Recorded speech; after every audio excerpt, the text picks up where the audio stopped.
Alrighty, welcome back to the Silver Lantern Archives. Today we return to the divine Larceny as the party attempts to make their way through a dungeon deep under the city.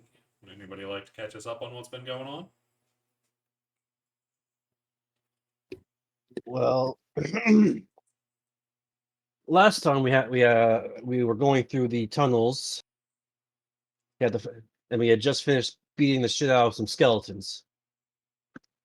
We came back to the main area, and we searched around a little bit more. We searched the hallway. We searched the door to the left, and it was barricaded from the other side. Delio had an idea how to open it, but we never got to it. Instead, we started searching through the door on the left side, upper left side. Found some caskets. Found and walked into where the goblins have been sleeping. Apparently, we started fighting them. It wasn't that fun because there was a lot of goblins and not a lot of space for us to move around each other until we finally got into the actual bedroom. The shaman got away. There was I think there was 3 goblin fighters and a goblin shaman. Shaman got away. Hessler ran after them. Unfortunately, when this door opened, it turns out there was a big boy goblin.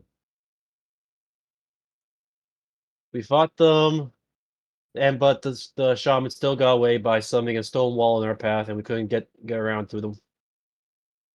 They probably went somewhere in one of the doors we haven't explored yet. Also, Miss E's horrible habit has been discovered by Cassandra, and there was some fallout there. So who knows? Apparently, Cassandra isn't down with the castration. Oh, That's about it. Thank you for the recap as we return to our party, sitting in the room after that disastrous fight, many of them severely injured, and Cassandra looking over the journal Miss E gave them. What would the party like to do? well, if I remember last session right, I had just taken a dose, so I was just gonna go ahead and roll just concentration to see where my head's at right now, if that's okay. Perfectly okay. Give it to me. 17, you're doing pretty good. Okay, I'm cognitive. I'm assuming I should do the same. Yeah. Redicus was not so on brand. I'm gonna walk over to that axe or hammer or whatever it was that hit me several times and knocked me to the ground. What are you? What did you do to me? Drugs I'm and gonna concussion will do that. I'm gonna look at that behavior and just call out to Radicus and say, "Yay, Radicus, did you also take a half, or did you take a full?" We split it. Are you sure? Uh, I said I've only found this stuff once before. I Okay. don't remember it being like this. Let's check out that weapon. It can't hurt you anymore. Trust me. I need to see it. You see the remains of the rusted great axe are scattered across the floor, the haft of it having broke when the creature fell. It doesn't look to be in the best condition, but it does have a big head.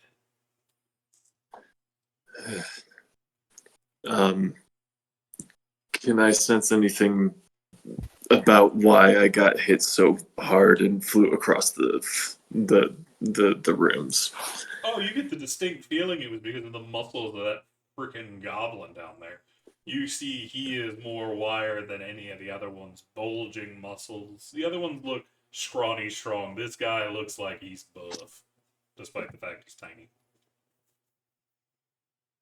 I'm strangely jealous of you in several ways. I spit on him and I turn back around to look at Missy and it's like, the axe is gone. I can rest.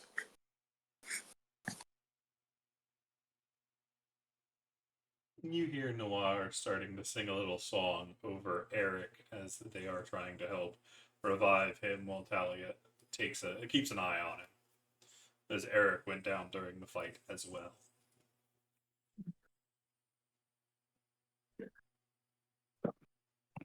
I'm gonna make my way over to a bed.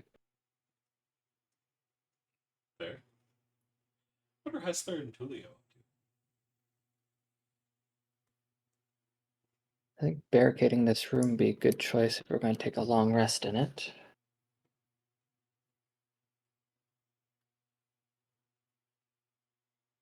Well, I can help if you guys need help.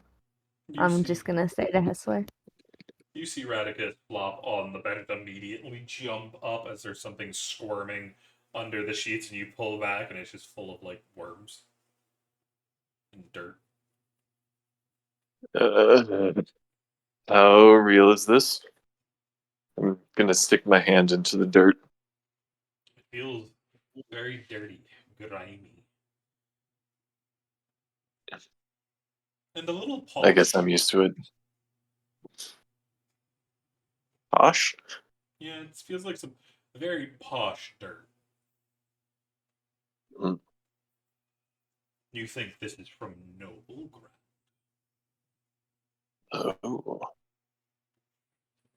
Well, You get I'm used to the distinct sewers. feeling- Dirt is good enough for me. You get the distinct feeling this dirt is only used under the boots of those prissy nobles who keep getting in trouble. They're always buying stuff from you, but as soon as you're out in public, they immediately turn on you, shaking their fingers at you and judging you for what you are and what you do. Hypocrites, all of them.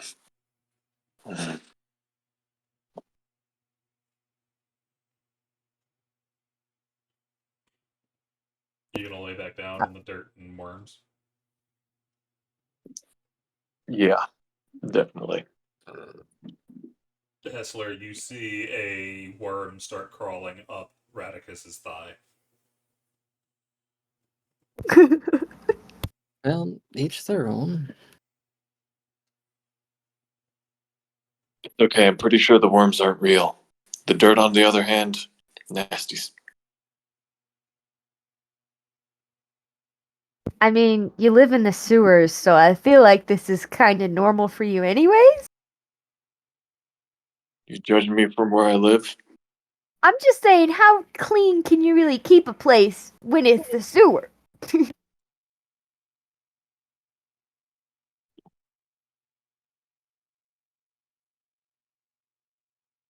You know where the real dirt is? It's up on top. It's cleaner down here. I mean, maybe morally a bit cleaner, depending on who you're talking to and what your morals are, but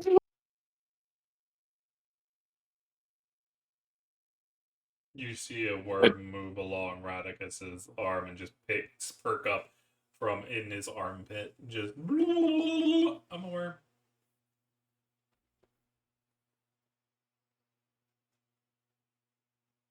At least they aren't leeches or ticks. I take another fistful of dirt and cover up my chest with it like I'm using it as a blanket.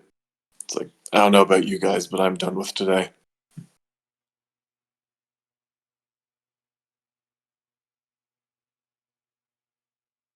Y'all yeah, see- I'm pretty done. There's But, sorry, go ahead. No, go ahead. But we better like start barricading first. and I'm gonna look at Hustler and be like, which one should we start with? And then listen and follow his suit. We only have the one door to actually barricade. Well, to keep watch on the stone wall. I don't see a way of blocking that off easily. And it Okay. leaves us. Or maybe we should keep one open and leave it as an exit. Idea. So we should maybe take watches then, if someone's gonna need to keep watch. I'm definitely watches. I'm not saying no to watches. Okay. Yeah. Well, I call second. I can easily take first. I'm Okay. not that spent yet. I'm not going to be sleeping for a while. You hear from Cassandra, who still hasn't taken her eyes off the book that is floating in front of her. So Cassandra, I on first. Miss E. Who else is joining Miss E on second? I can go on second unless you think that's a security issue. I think you should wait till third or fourth. You're so kind. I can join Miss E's watch. I should be relatively safe. Talia says that they'll take fourth with Eric. And Noir will join third watch. Okay. By the way, I just had a brilliant idea. We can't speak Goblin, but I think that they can get the message if we saw off that big guy's head and put it outside the door. Or piss them off. Right now, they might not know we're in here. If we put that up outside, they will. Never said I was the smart one. I'm pretty sure they will know we are in here once we barricade the doors.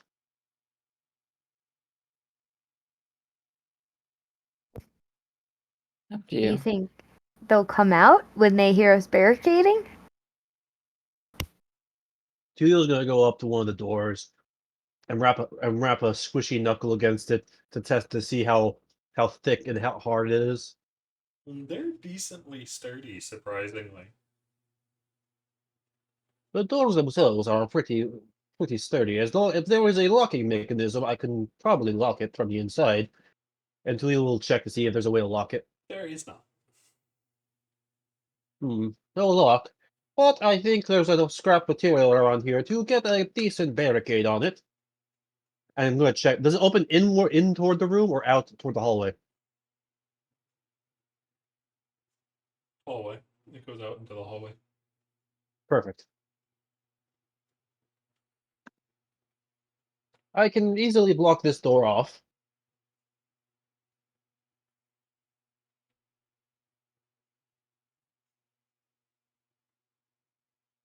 But do we want to keep the other doors unblocked? Only this in the stone passage. So.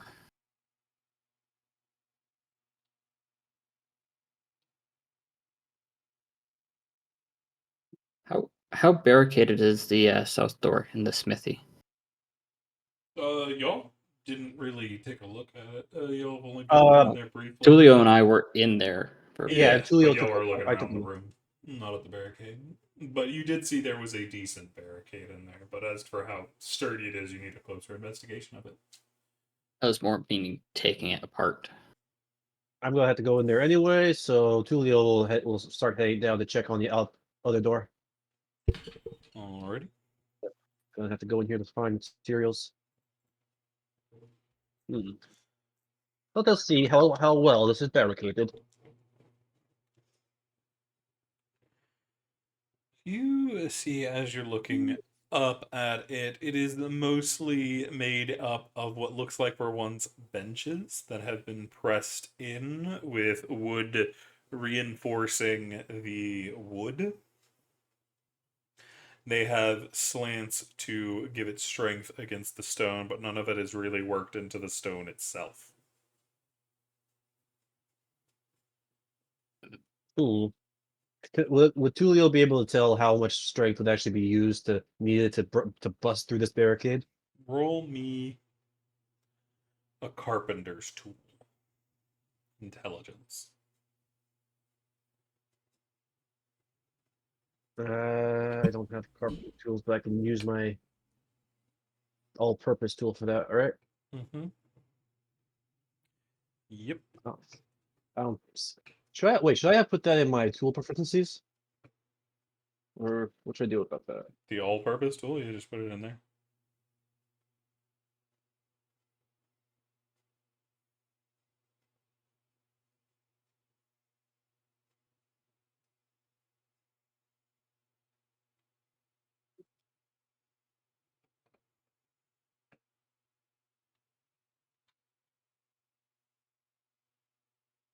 I can't hear if you're saying anything. There we So I'm go. waiting for him to And do it, make his roll. My bad. Alrighty. That is going to be, you see, it is decently strong. A significantly strong individual might be able to break it down, like that guy that was running around with the great axe. He might be able to blast through it, but not quickly and not we quietly. would, yeah, so we would definitely be alerted if someone tried. Probably not enough time to put on armor, but definitely grab weapons.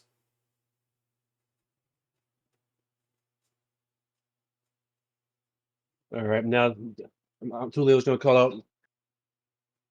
It's barricaded enough that we'll definitely be able to respond if someone tries to break in through here.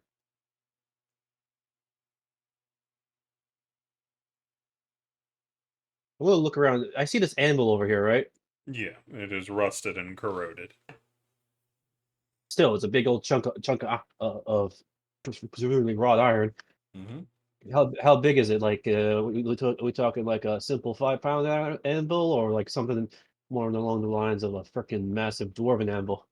It's a pretty small one. It's sitting on a what looks like was originally a tree stump and worked into that as a set. Okay, so out here there's probably something along the lines of for more artistry than rather than big bulky weaponry. Mm-hmm.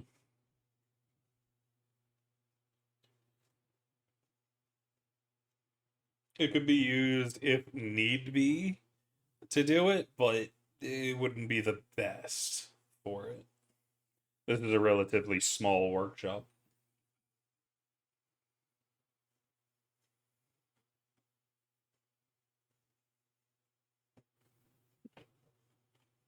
Julia will head back over.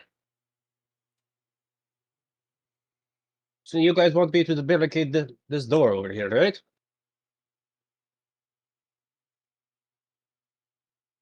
Yeah, I think that barricading that door would be the best. We can steal some of the tables from up here. You see the tables are currently made in a semicircle around the door in which you're standing at, Hessler, as the goblins that were in there before did attempt to make a fortified position before you came storming in. Yeah. All right. Tulia will come up behind Kessler, take a look at these tables. How are the legs and everything? Are these like carved to so the legs are just shoved in there, or do they have screws, nails, that kind of stuff? There are nails keeping the legs in place. All right. Tulia will change his all-purpose tool to a cat's paw, which basically is used for like pulling out nails and start working on gathering up all the nails he can. Okay. It doesn't take too long, but you get a decent fair few, not enough to make a very strong barricade because there's not many in each table, and they're all kind of old and corroded. So about a third of them end up breaking as you're ripping them out. Ugh. I really wish I had access to my forge. These nails are horrible. For dwarf, hopefully these aren't dwarven made. Otherwise, I would have hell with words with whoever made them.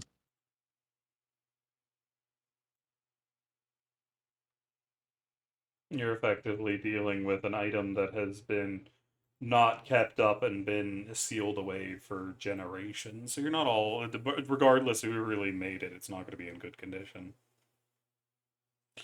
Yeah, but still, Tulio was taught by dwarves and gnomes. He has a deep respect for metalwork and like all the artistry and everything. But yeah, they look like they were well made at one point. It's just the ravages of time bow to no one.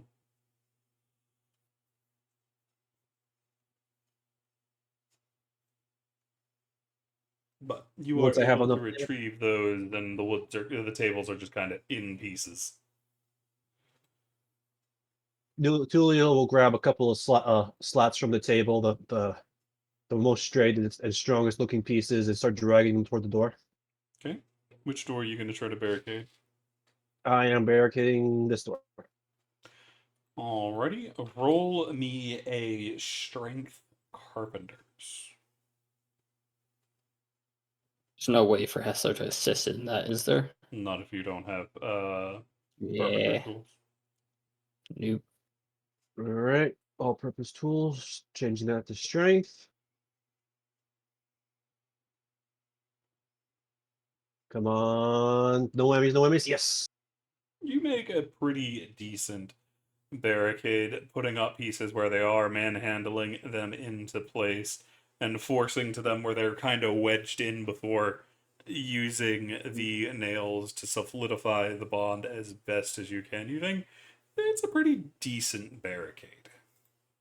Even from your side, it's going to be hard to get through that door in any decent time. It's not witty, not up to my usual standards, but it will hold.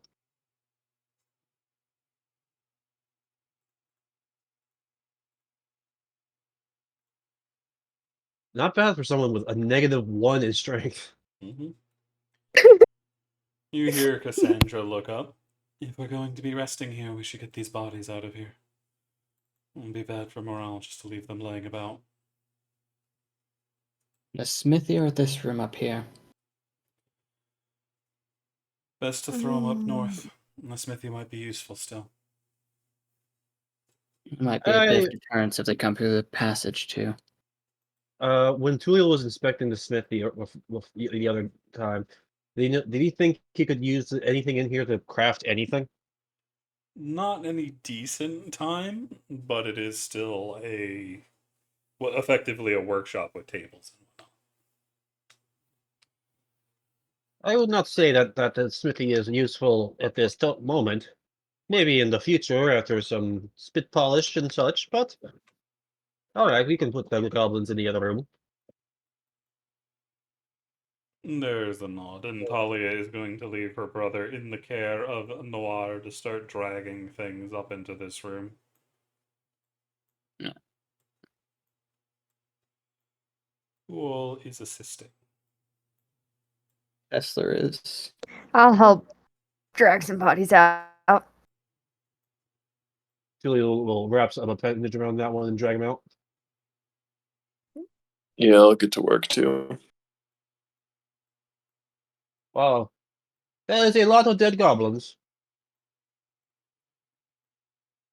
Better than us.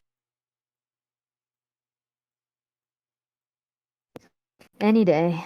As Talia throws them in the corner, piling them on top of each other so they're out of the way.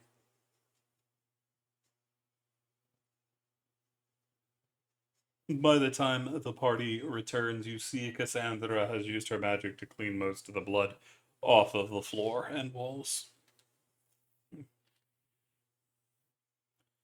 She has moved over here and is sitting there, the book still floating next to her as she is reading.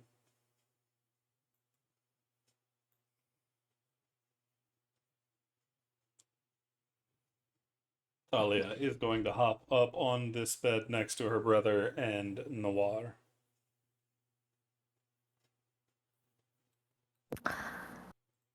Are Hessler's we? She- quick. Mhm. Sorry. Go ahead. Go yeah. ahead.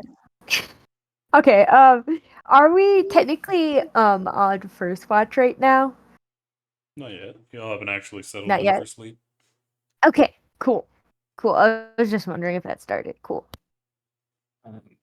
Right before we start, Hesser's going to grab a few of the chairs from the other room for the people that are on watch. Fair. And shut the doors. Tulio is going to slither out of his clothes and into this bed right here. Literally slither, like he turns into just a slime appendage and just slides in. Fair. Radicus, I imagine you're already asleep. Oh yeah, back in the dirt with the worms. Are there also worms in Tulio's bed, or is it just No, Radicus's just bed? that bed.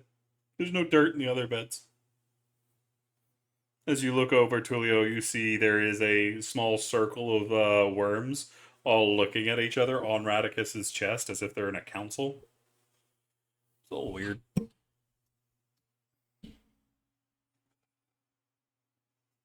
I'm not the only one seeing that, right?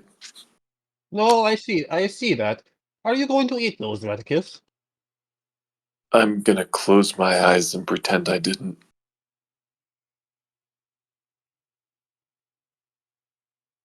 Julio is going to snake out an appendage toward Radicus and pluck a worm off his chest, and it just disappears into his appendage as he starts to consume it. Biomass is biomass, as my mother always used to say. Oh, hold on. You eat worms, Tulio? Did I just see that?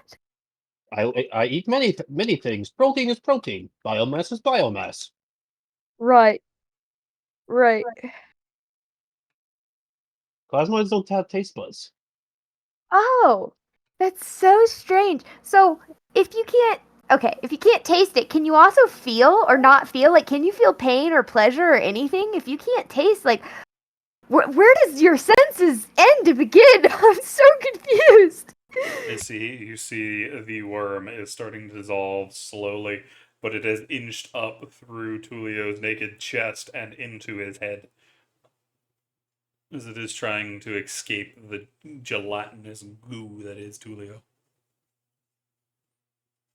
Hey, get back down there. And Tulio will like focus and make the worm and make the worm slide back down towards its stomach.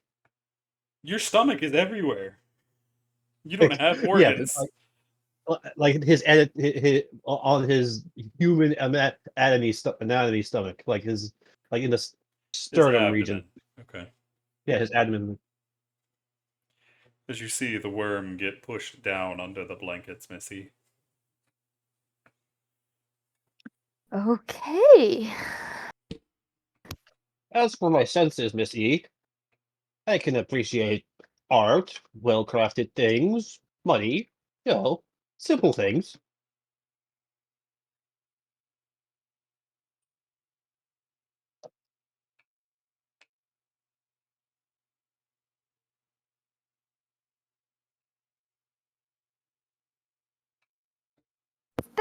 That's interesting.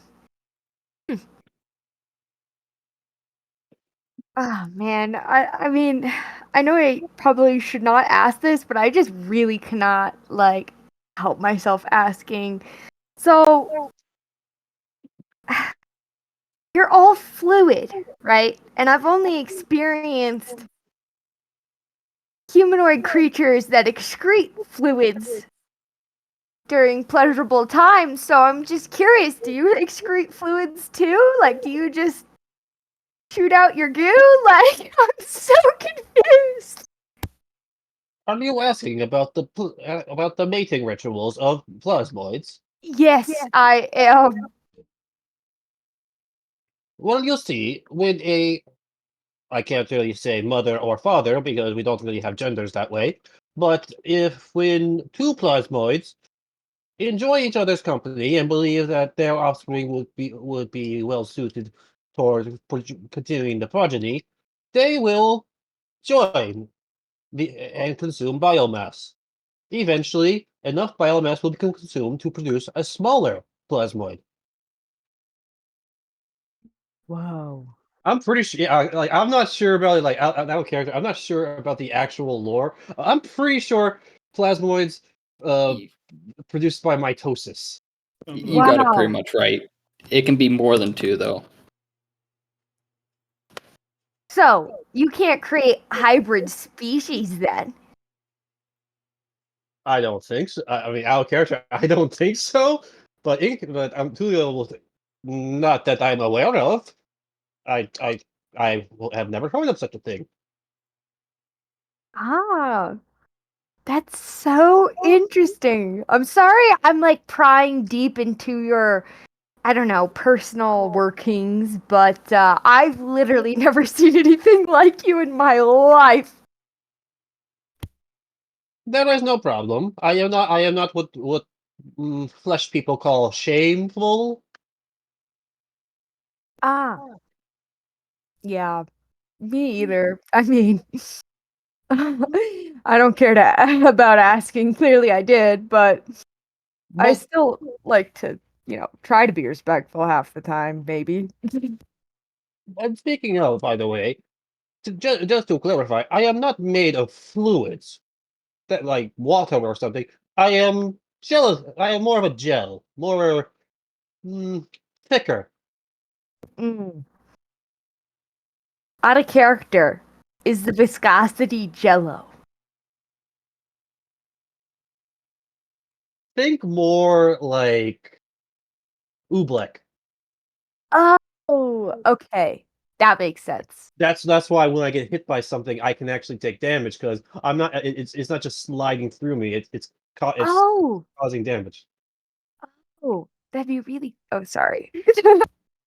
Yeah, like if you ever fucked with oobleck before, if you ever punch it, it gets so hard you can like make like little cracks in it. How interesting physics that your body has. That's quite fascinating. Um, I'm gonna walk up and ask, can I just touch you for a second? Do you mind if I just see for myself? And I'm just gonna like grab like your arm if you let me. When I see her grab her arm, I'm going to concentrate to reduce the acidity of that body part. You can be Remember, grabbed safely. You don't just immediately start dissolving. I don't. Mm-hmm. Okay, okay, so it's probably just like when something is inside me and I recognize it as food or something. Mm-hmm. Oh. So, but see, you're basically you touch it, and it feels kind of like you ever see feel like one of those those stress toys, like the goo filled ones, Yes. the liquid ones. Yeah, it feels kind of like that. So I'm gonna like squeeze your bicep and be like, this is so fascinating. You're like strong, but you don't even have muscular mass. I mean, not terribly strong, but strong enough to have at least some sort of thickness.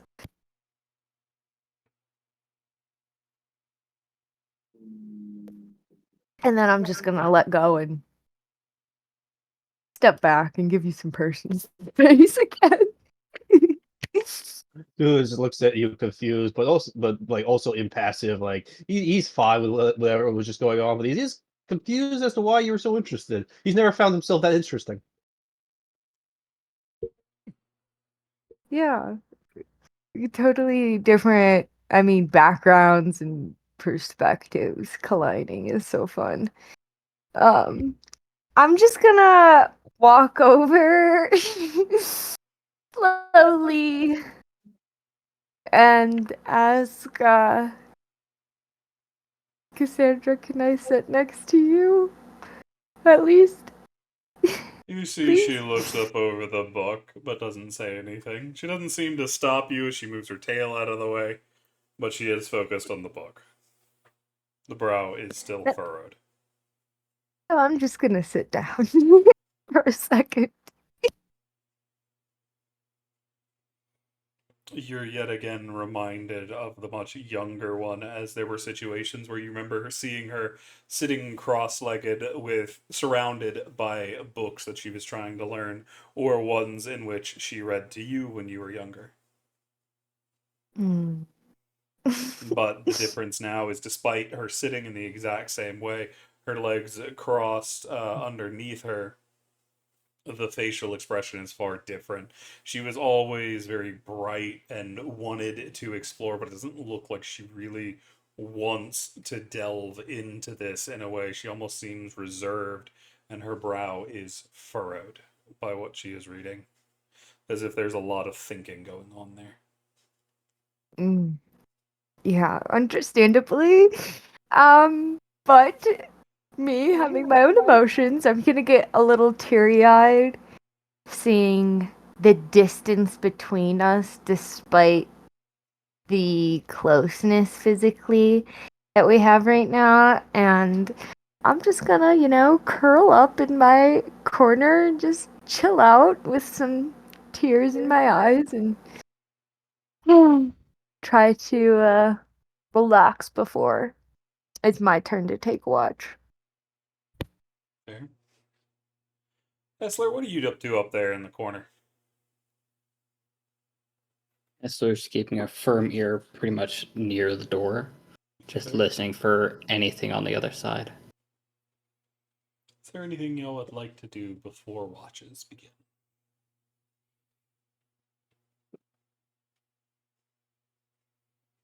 No? Okay. But I believe it is Essler and Cassandra that take first watch. Yep. Essler, after a while, things grow quiet as you hear the rest of the party start falling into different fits of sleep. Miss E's curled up in the corner of the bed Cassandra's sitting on. You can still hear the turning of pages from time to time as Cassandra is still poring over this small journal. Raticus, you look over at him, and the worms have set up a small guillotine and have beheaded one of the worms. Fuck. You're not entirely sure what happened there. Then they take the head and body of the other worm and throw it into Tulio and watch it dissolve. Oh god, I've become their sacrifice pit. Royals get what they deserve. Always in the end. Noir, Talia, and Eric are all situated on that bed in different ways. Noir is curled up in the corner, his instrument next to him, while the two halflings are relatively close together. Is there anything you would like to do during your rest? He'll be going through his spell book a bit, but no, he's been dungeons before, and it's like you pay attention to what's going on in these situations. You never know when the door gets kicked in. Fair. And your rest, your watch passes mostly unabated. Nothing really happens. Sorry. And you were able to wake up the individuals for the second watch. Who was on second watch? I think that's Miss E and Tulio. Yep. Okay.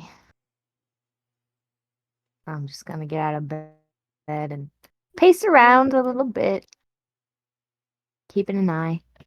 Tulio will slide out of bed, back towards his abandoned clothes, and slide back into them. Just kind of There's squirming a his way. weird taste of dirt in your mouth. It's very earthy. It's not the full taste, but you definitely feel like something weird happened. I don't think, like I said, I don't think plasmoids have a real sense of taste or anything. Yeah, as I said, it's not actual taste, but something feels weird about your jello. It's that feeling of grit underneath the fingernails. Yeah, pretty much. I can't. Tulio has no basis for that. But Tulio was Miss E will probably see Tulio his jello just start to jiggle a little bit, like a reverberation go through. Odd. Are you okay? I don't know. There's something feels off. Have I? Tulio will kind of squeeze himself on the arms, on the stomach. I think I put on more biomass than before. I went into sleep mode. Oh. Maybe you were eating in your sleep or something somehow. Odd. It could have been the Wormic Revolution of the current year and the current date.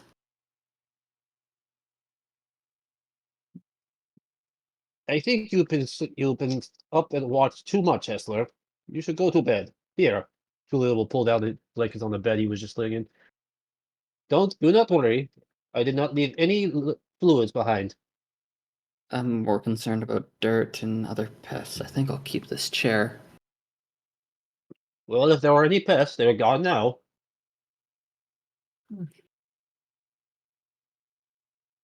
Radicus turns over in his sleep with a nice squelching sound. Oh. Praise be the Rat Lord! You hear from one of the worms. Oh god, the worms can talk now? Are we experiencing like freaking super fast evolution? Are they gonna have a Wormus Christ next? You never know. I gotta keep The out for skin of Blackest Night will lead us forward to the end. I think it's at the point more of death cult than anything else. Now, first we heard the rat guy. Now we have the worm guy. But Tulio will head up to take Kessler's place on watch. I think Hessler's staying in that chair. There's more chairs set out, but Yeah. He'll definitely move over so you can take the door position, but yeah. He's keeping his chair. You can get a new one.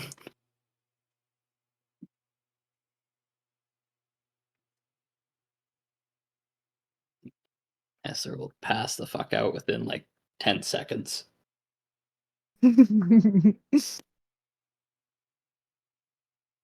Missy and Tulio, what would y'all like to do on y'all's watch? Hmm. Well, Real quick. Oh, go ahead.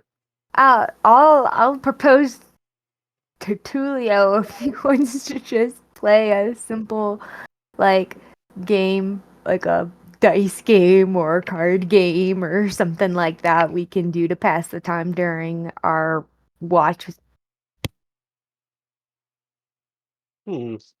I am not much one for gambling, but all right. I mean, we don't have to gamble, or we could only go like a copper, so it's not too bad, you know?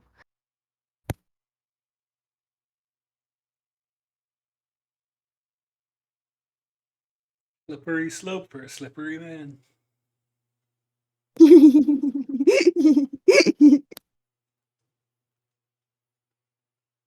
All right. But I warn you, I was trained how to use cards from my gnome master. You know what they say. Never gamble against a gnome.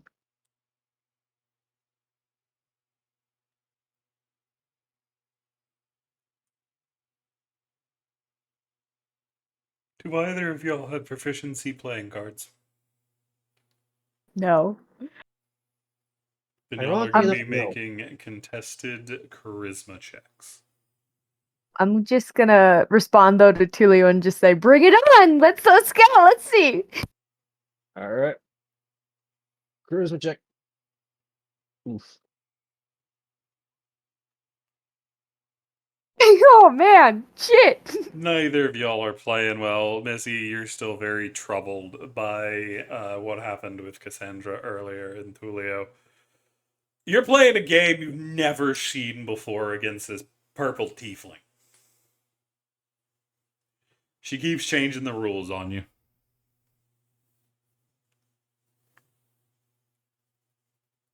This game is either very frustrating or very confusing.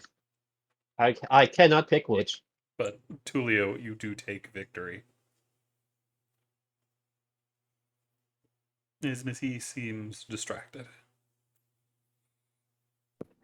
Her gaze keeps wandering back to Cassandra, who is sitting still crisscross on the bed, almost more meditating than she is actually sleeping. What happened? What happened there, by the way, Miss E? I gestured toward Cassandra.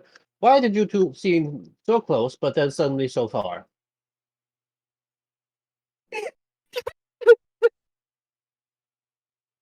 Tulio is a very blunt plasmoid.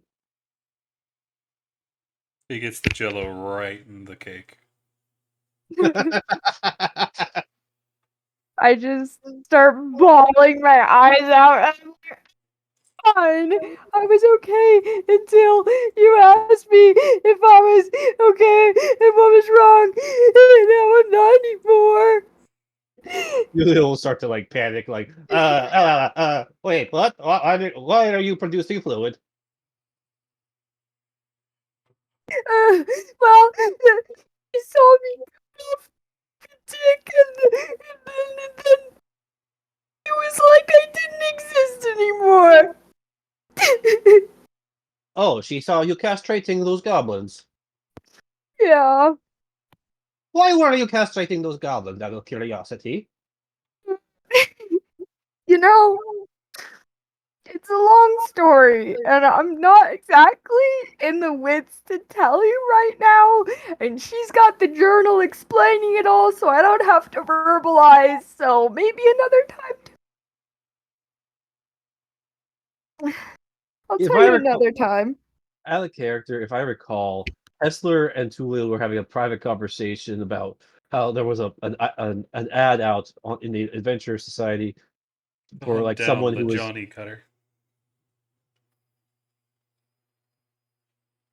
Well, Tulio, like I said, is very blunt, so he's just gonna come out and ask, "Out of curiosity, Miss E, are you the one called the Johnny Cutter?" Uh, what's the Johnny Cutter? Well, there is currently a bounty out for someone who has been doing exactly what you just did. You know, cutting people's male anatomy off. After, killing him. Yeah. I mean, maybe it's me. I didn't know that there was posters going up. I mean, I try not to look. That could be why Miss Cassandra is quite uncomfortable at this point.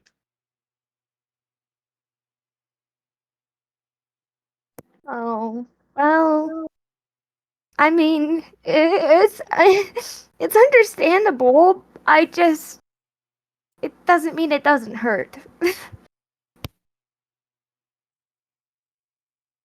I imagine cutting people's male anatomy would also hurt. Well, though you killed them first, so I guess it doesn't.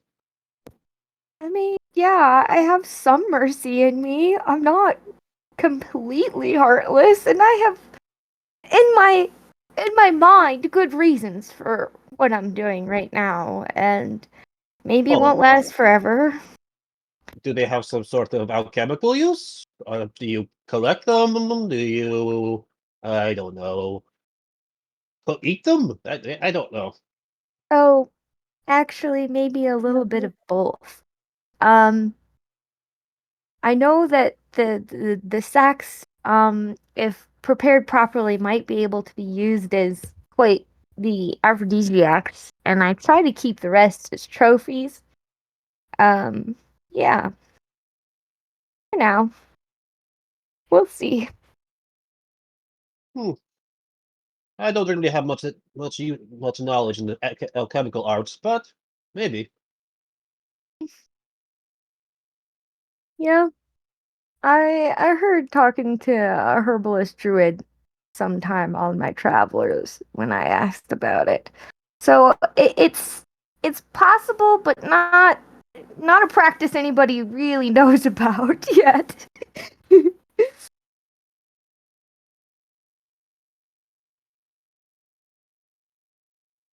Hmm. As for the collecting trophies, I can understand that. Although, technically, in the Adventure Society, you cut off goblins' ears for trophy collecting and identifying how many goblins you've killed. I don't know if they will accept penises as well. I mean, whatever tickles your fancy, that's what I think. Julio, Anything can be a trophy. You know for a fact they won't. How would I know? Has Tulio handed in the goblin dick before? Just based on what you know of the society, they would not.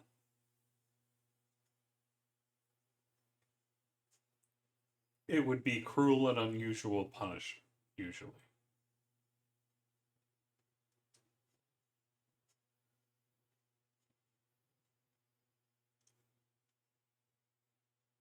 Which is not something you want to be labeled as an adventurer. Got it.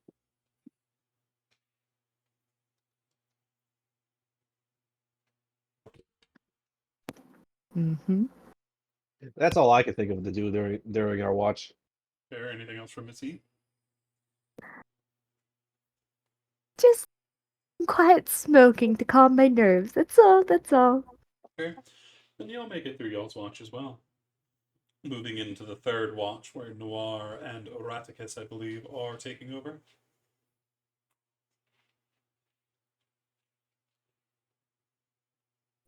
Eat the rich. What did I miss? Nothing much happens. Me and Missy had a conversation about stuff. She taught me how to play a very frustrating card game, and that's what I did. What are your worms doing there? I looked down on my chest and was like, You don't remember yet. oh, well, hopefully they've either formed a utopia or they're all dead. Oraticus, then you feel something in your pants start to move. Oh god. And you realize there's a worm party in your pants.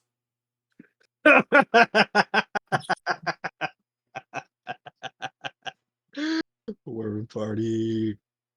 Usually a party of one down there, but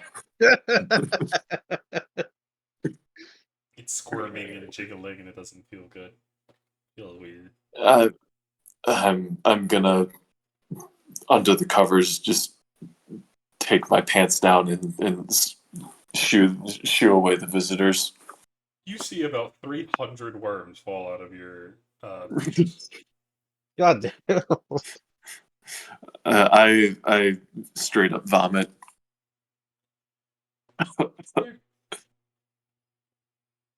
Uh,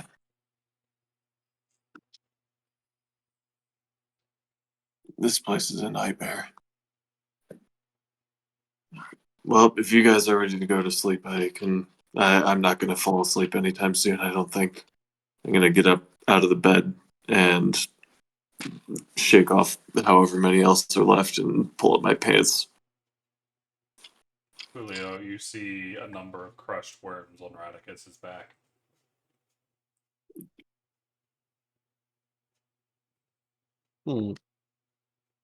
Tulio thinks to himself, did Hessler have prestidigitation? I can't remember. These are No, Tulio's internal Cassandra thoughts. does. You've seen her use it. Tulio will stretch out like his appendage. I think it goes 10 feet, doesn't it? Yeah. Will stretch out his appendage and kind of like poke Cassandra. She's 20 feet away from you. Is she? Mm-hmm. Oh yeah, you're right.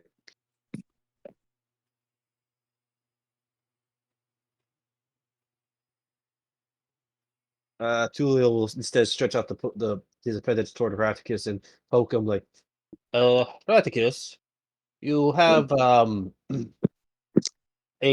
quite large amount of night crawlers all over your back.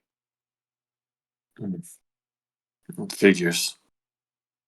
I'll deal with them. I'll take off the cloak and give it a couple good air it out a little bit. You see a significant amount of crushed worms fall off. So there's a pool of vomit and a whole bunch of dead worms just all over the place now. Yep. Fantastic. All right, back to business. Everything ready to go? I'll look for a place to stand and stretch and move around.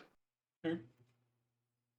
You can see Noir has woken up and is currently playing a soft tune on his instrument.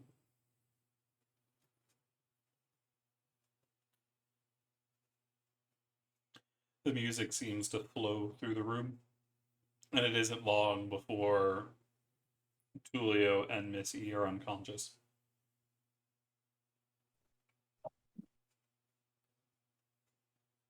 Lovely tunes.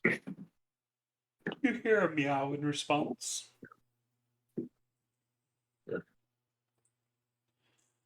Is there anything you would like to do during your watch alongside the not speaking cat? I'm just gonna find a spot, and after a while, if everything's seeming like a calm, quiet night, I'll get to polishing my boots and making sure that they are shiny and squeaky clean but silent. Fair. I also just realized you're an elf. You'll be up for the watch number 4 as well. Because you haven't finished your long rest, but you finished the resting portion of the long rest. Now you just have to not do much for the next 4 hours. Mhm. Mm-hmm. What race is Hesper? Is that human? Human, Okay. originally. What What he is now doesn't affect his sleep. But Radicus, not really much happens outside of you just kind of chilling, getting your stuff cleaned. Noir's playing his music, but will eventually drift back off as Talia and Eric both wake up. And they seem content to sit on their bed chatting with each other.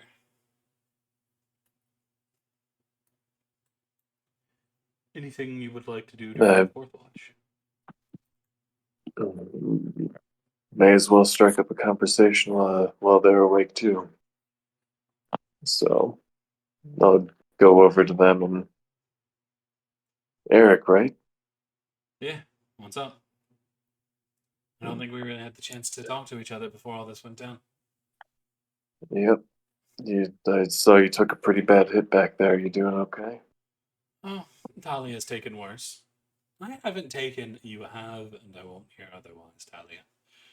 How?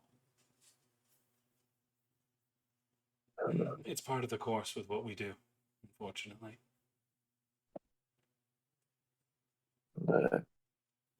Makes sense to me. How are you holding up? I saw you got launched pretty hard, too. I think I've moved on after getting a couple hundred worms in my pants. You see he raises an eyebrow. I point over to the bed, hoping that you see him too, right? It's not just me. What are the worms doing here? As you see, he is going to jump out of the bed and walk around to go investigate. Is this something I should be concerned about? My cause for alarm, I think, is a little different than other people's. You might want to get some better food, that's for sure. There's some blood in this vomit. Uh, uh, the rats aren't cutting it down here, I guess. Yeah, something like that. It looks like somebody was collecting dirt and worms. Oddly enough. Must have liked sleeping with them or something. It's a little strange, but not unheard of for monsters like that.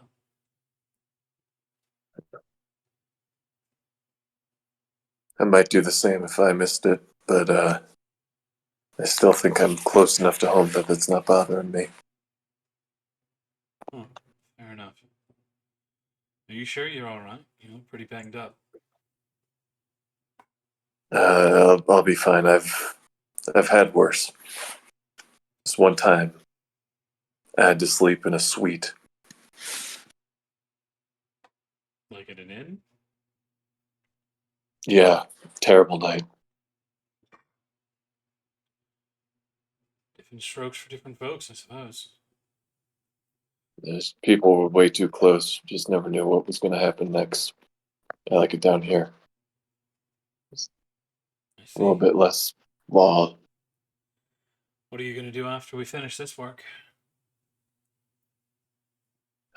I don't think I should be talking to the likes of you about that, unfortunately. I'll be happy to make sure we make it out of here alive together, but I think we have different paths to walk. That's fair. I hope we don't end up on other ends of the street one day. Well, I think can't say the same for my other friend over there. Pointing over to Missy. Why is that? She's already been caught. That's fair, I suppose. Who knows? You're not going to turn her in, though, are you? It's not my place. Sandra's the one leading this, so it'll be on her. Well, I hope she makes the right decision then. I guess we'll find out. But we need to get through this first. Everything else can wait. Fair enough. You felt that weird vibe in the air. What does it feel like to you? Feels like something oppressive. Not really sure what. That's throughout the entire city, if you ask me. I suppose. Well, I'm glad you're all right, though. He gives you too. a pat on the hip before moving back to sit with Talia. I give them a nod and give them some space to hang out together as well.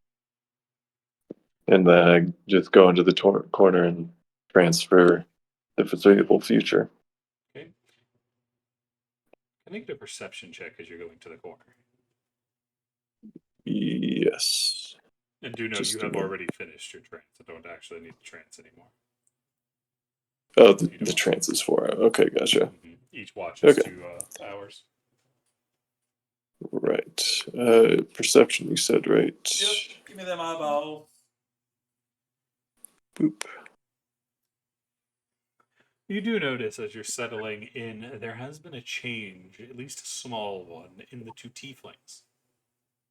While Miss E is tightly curled up around herself, using her blankets to shield herself, you see the spade tip of her tail is poking out from under the blankets and has coiled with one of Cassandra's half barbs. I give a little smile.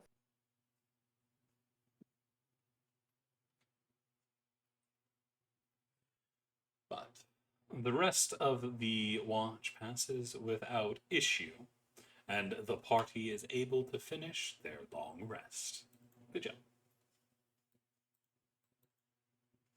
Woo! Health back, woohoo!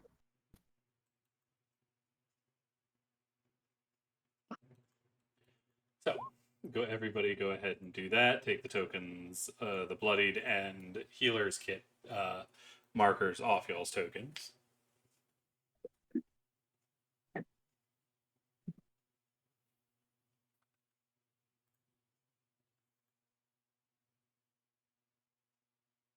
Oh, right. Forgot to say that. And there you are.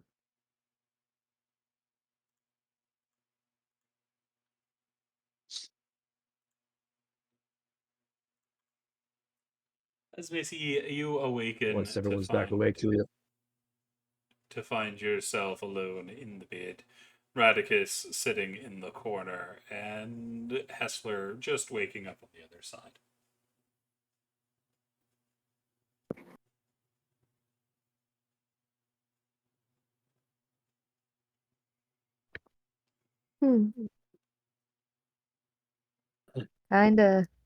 Kinda cold.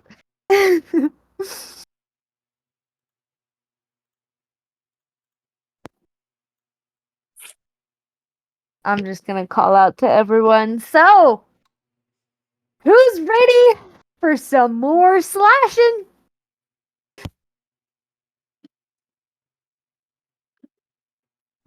Best we get to it, huh? Yep. Tulio will unbar the door. He's gonna change his all-purpose tool to a crowbar configuration and start pulling off the bars. There, roll me a another toolkit. Strength again. Mhm.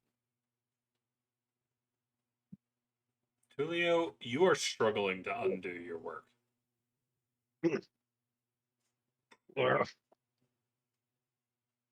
Or shitty nails, they do hold well. Can someone give me a hand with these? Hester will throw you a crowbar. I'm literally using a crowbar right now. Are you? Okay. Yeah, the all-purpose tool. I can make it into anything I want. No, you can make it any Okay. artisan Are you- tool. The crowbar wouldn't be part of that. No? Mm-mm. Oh, I already have a crowbar. I forgot. But you could turn it into Yeah. like a hammer or something to get it done.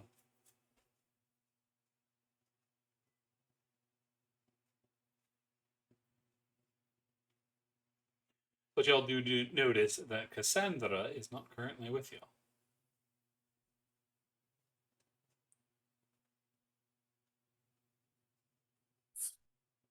Where'd she go? Where did Cassandra go? You're on watch. You hear from Eric as he nods towards the door. Went over that way a couple minutes ago.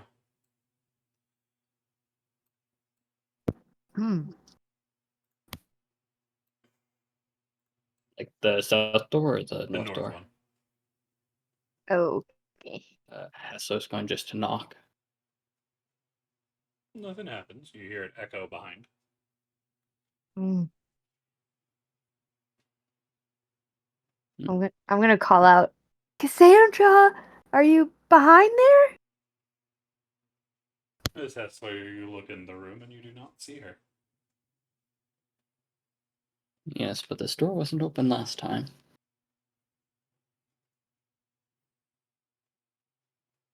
So what You will think do? we should follow her? Oh, I'm a little Possibly. concerned. Like, I see the passage is open.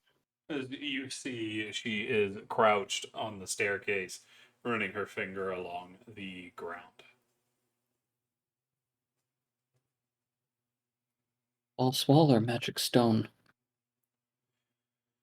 I was double checking to see if any traps got left behind alongside. None that I could see, luckily. Doesn't look like anybody's been back through this area, but I'm going to have Eric double check as well. Yeah.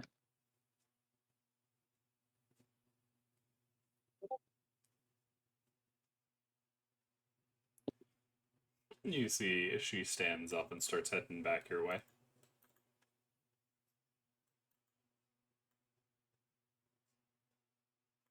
Just let her through. She steps through. You see when she sees Miss E, her brow furrow for just a moment before she gives her a nod and continues this way, going to get Eric. Assuming from that, we don't have any conflict as of now.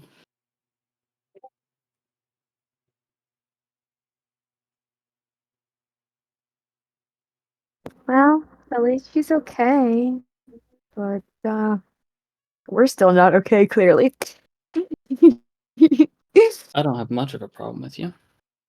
Well, I meant Cass. Sorry, I didn't mean to That's make it that fine. ambiguous. Oh, Hessler, Yes. I've been meaning to ask you. First off, amazing tattoos. Do they have any magical purposes or stories behind them? Well, they help me focus, and the beginnings to magical tattoos, but there's nothing in them per se yet. Mm. But like, you can get tattoos to help you with things, like focus, or You can get spells to help you focus. Can't really get tattoos to help you to focus. More the work Oh. of wands and staves.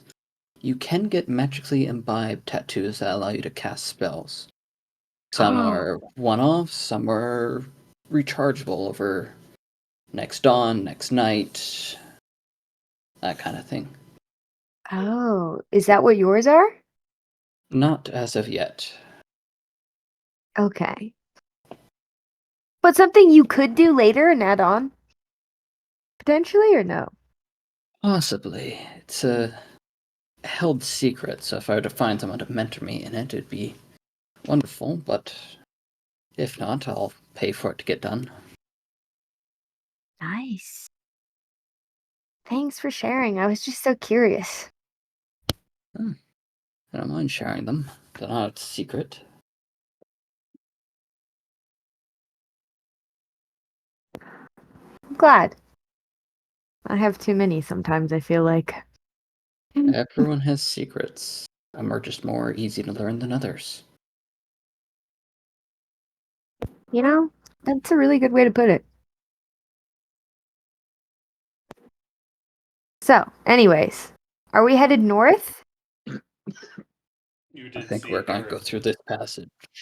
Eric, Talia, and Cassandra have all filed into the room to the south of y'all, or the hallway to the south of y'all, are taking a look out there.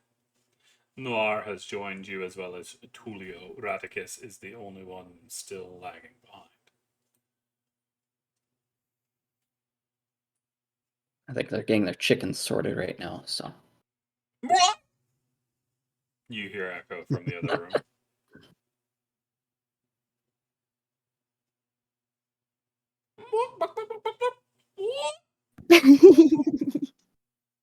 And yes, Hessler, you York were still actually haven't worn hearing off that. yet, huh?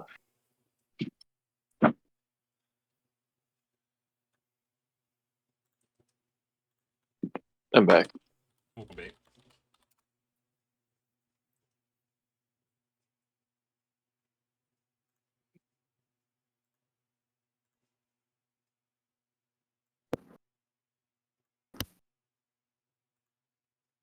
Did you find anything?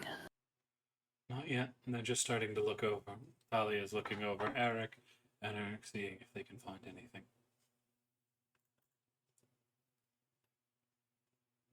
Radicus, it's at that point you feel something snip the back of your heel.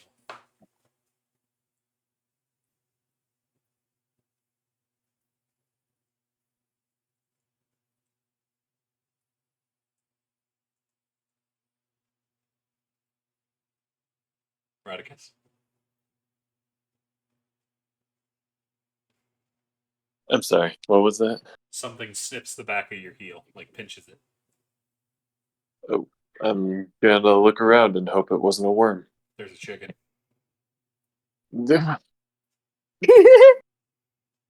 I pick it up and I put it over and set it next to the worms and like It starts attacking the there. worms. Now leave.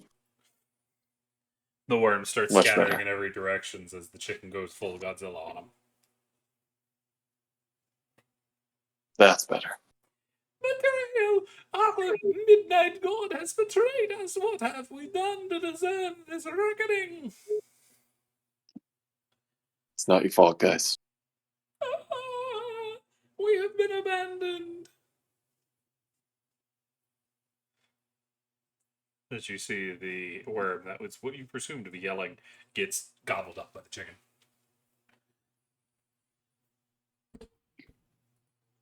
You go on some weird tangents, don't you, Cece? As the chicken starts chasing the fleeing worms into the other room.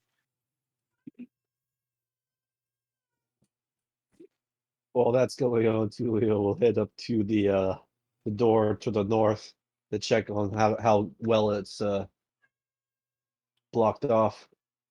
Roll me an intelligence, Carpenter.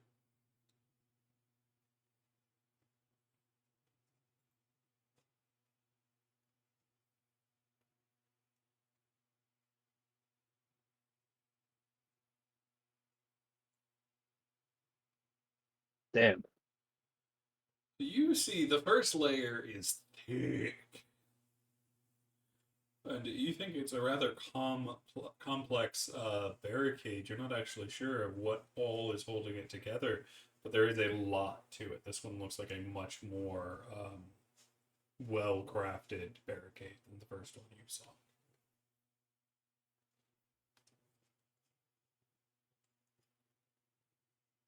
Someone really did not want anyone coming past here, through here.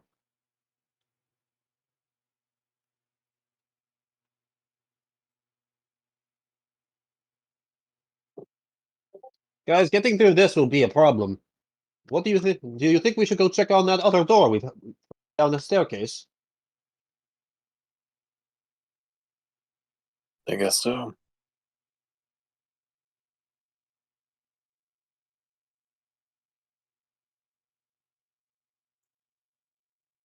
It takes a little bit, but Eric, Talia, and Cassandra are starting to move down the hallway, carefully moving inch by inch, expecting a trap at any turn.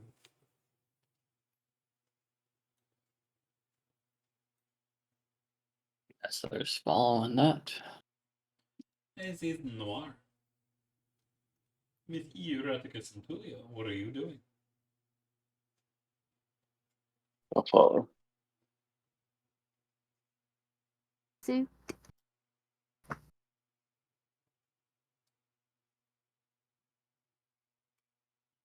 I'll join them.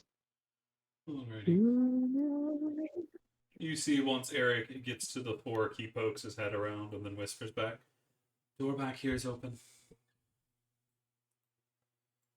Wasn't it locked before, Tulio?" As the message is passed back through the party to Tulio. If I recall correctly, no, it was not. It was. But I never even checked if it was locked.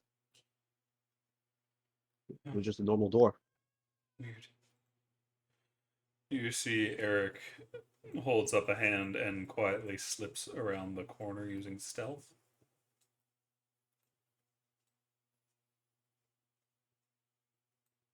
After a couple minutes, Eric does come back. It looks like a waterlogged room. The body of that witch goblin's back there. Didn't see anything else. There's 2 doors otherwise, though.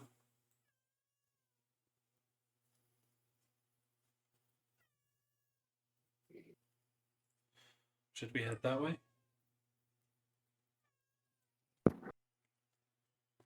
I mean, I think so. Then who wants to take point? You need to head somewhere. Eric's going to move out of the way. Talia is going to be the one that's one of the ones that are definitely taking point. But who else is going up front with her? I'll be in the first 3.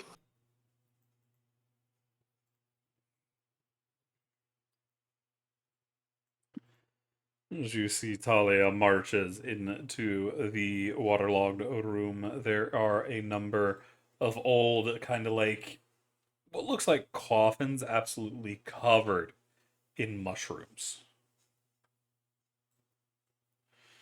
The wood itself is very degraded. The walls have fallen apart. It's not the best situation. Noir's going to go over that way. I think I hit the jackpot. I'm going to start going around to the mushrooms and trying to find some valuable ones. Fair. You see, Cassandra has gone over to look at the doctor. Not the doctor, the witch.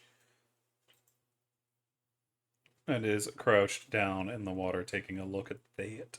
What are the rest of y'all up to? As Radicus is gathering shrooms. So just going to keep out of the water just by stepping on the tomb. Oh, as soon as you coffin. step on it, your foot goes through it, and you feel the water.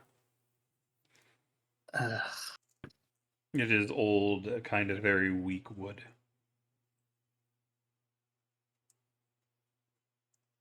Tulio, before going over here, Tulio's going to take off his boots, hook them, tie them by the laces, and hook them around his throat, and lift up his pants so they don't get ruined. And then he's going to start trudging into the water. There. Missy, what about you down there?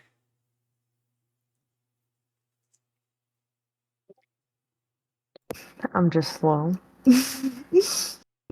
Favorite way to be? Ah, As you step on Talia. yes. On accident. Can I roll a nature check to see what's under my feet?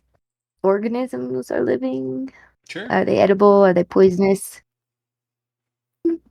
Mm. You believe that these funguses are a pretty decent hallucinogenic.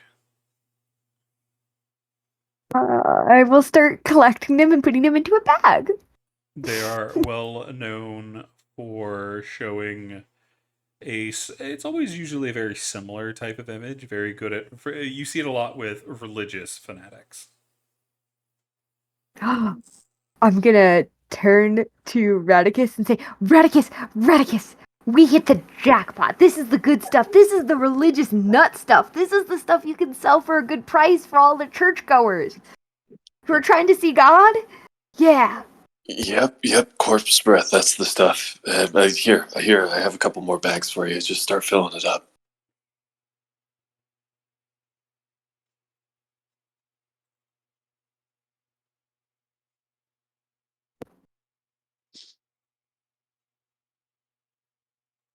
So, out of character, is that water that I'm seeing, or is it just me Yes, there is water in all the over room? the floor. Goes up to about Okay. your ankle. It's not Cool. super deep, but it is kind of stagnant water. Not just like a little spill, like a Decent amount. shallow pool. Yeah.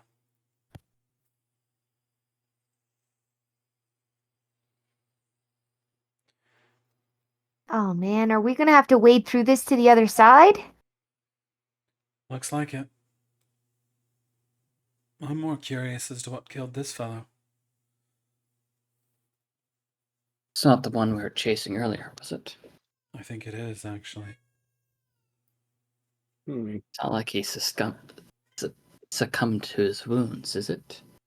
We didn't hit him that hard, as far as I could tell. So I thought. So something got to him. Does he still have a staff on? Yeah, you can see it floating in the water, broken into two pieces nearby. Cassandra is Hessler's going to take a. Go ahead. Oh, I was just about to say Hessler's going to take a close look at him. That's enough of you. Shush. We don't need cat intervention. Go away. There's a cat intervention going on. Someone's angry. Come here. Come on. But you see, what were you doing with the staff? Is it a good looking? Is it like a decent looking staff? Like would No, or is it like else's? It's still in pretty bad conditions.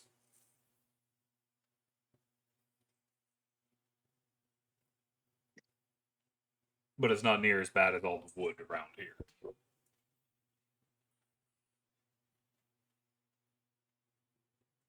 You know what? Fuck it. Tulio is going to grab both halves of the staff. I am quite tired. I am quite tired of only being able to throw stones. He's going to take it, put it together, and cast mending on them. Okay, it's going to be a minute cast. Mm-hmm. It will, if you use it, you'll be able to use it normally as a quarterstaff, but it will do a die less than it normally would. So I think a quarterstaff's a D68, be a D4, D6.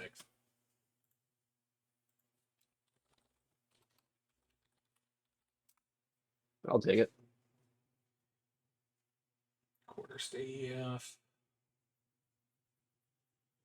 Yeah, it's normally D68, so it'll go down to a D4, D6 damage.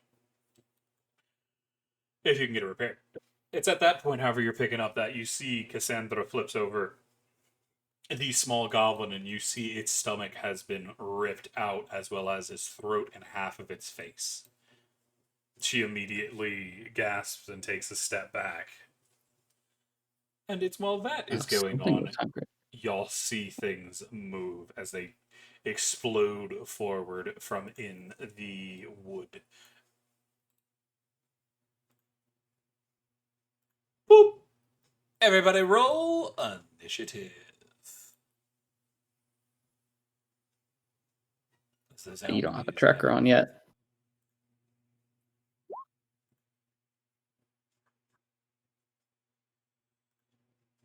Eric needs to roll.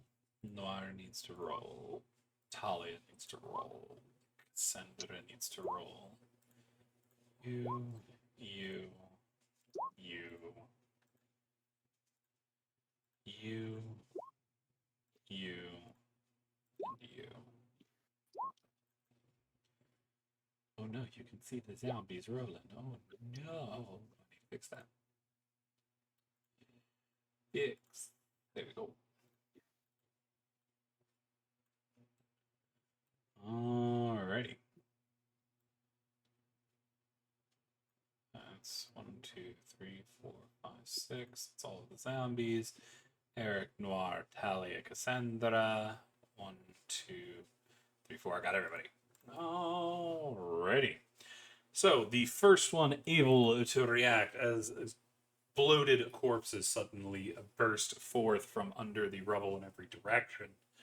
Hessler, what are you gonna do? As you can see their gnashing jaws. The meat Hessler of the is bodies going to kind of move. degraded a little bit, as it looks like they are waterlogged corpses. Hessler is going to move there. Gotcha. That's going to be an attack of opportunity. Yep. Also, you moved through Tulio. I have 35 feet. Okay, so yeah, you minus 10, so you're fine. Alrighty, so whatever number that is going to attack you. Yep. They are going to try to grab you and bite you. They're going to catch you and deal 5 total damage to the boy.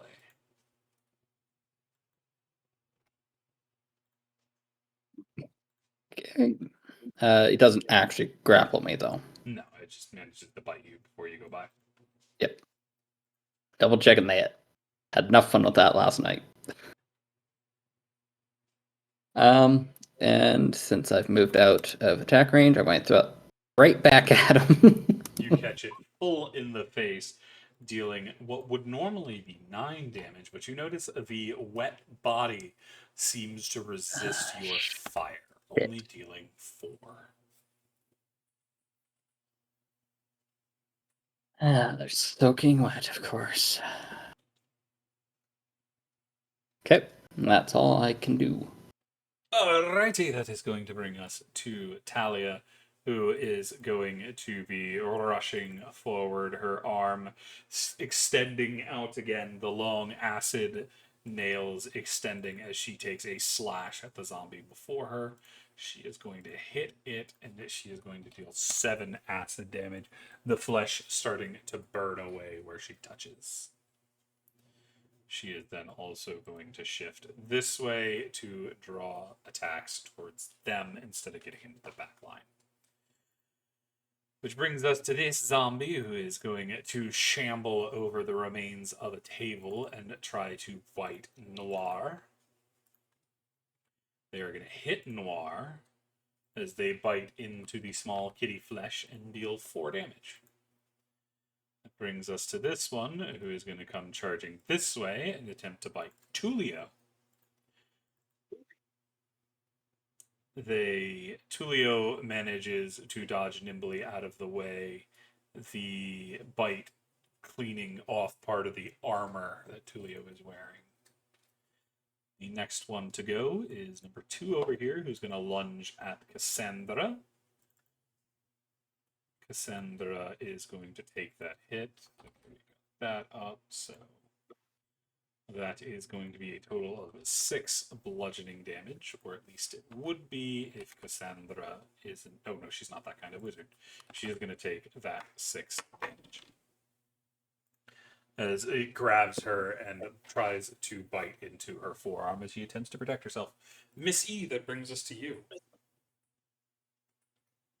Okay, I'm gonna take a short bow shot at the one to the right of Cassandra right now.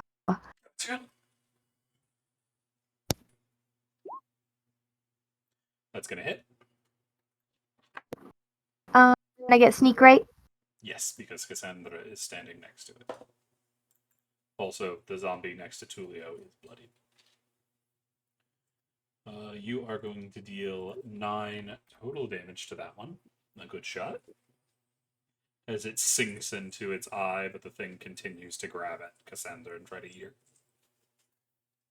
Awesome. Not awesome that, but awesome shot. Okay, that's the end of my turn. That is going to bring us to Noir, who is going to disengage and run over here. Because they are the healer and they need to be in the backline. That is going to bring us to Cassandra herself, who is going to grab the pouch at her side as you see magic start to flow from it, and she is going to make an uppercut with a glowing hand that is going to attempt to blast into the bottom of this zombie's skull. She is going to manage to get in a good hit, dishing out a total of 6 damage, blooding the zombie before her. And then she is going to attempt a telekinetic shove against it, trying to force it back. It is going to save against her, so it is going to manage to keep hold and not go anywhere. That is going to bring us to Tulio.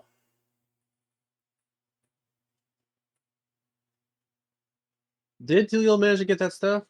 No, you were in the middle. You haven't finished the minute casting, so you still have it in 2 pieces.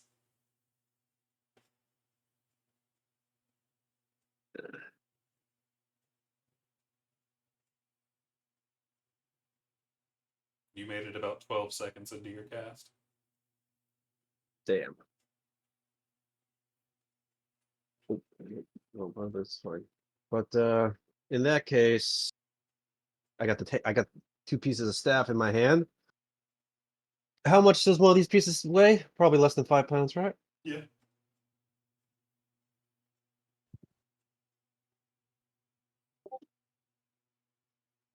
I am going to use catapult to shoot it at the guy next to me. Gotcha, to your left. Mm-hmm. Okay. He has to make a dexterity saving throw. 1, 2, 3, 4, 5, 6. There's a zombie that's not on here.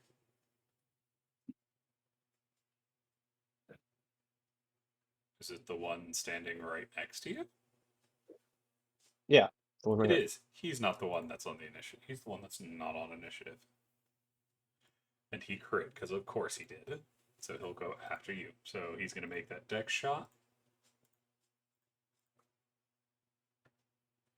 He is going to fail.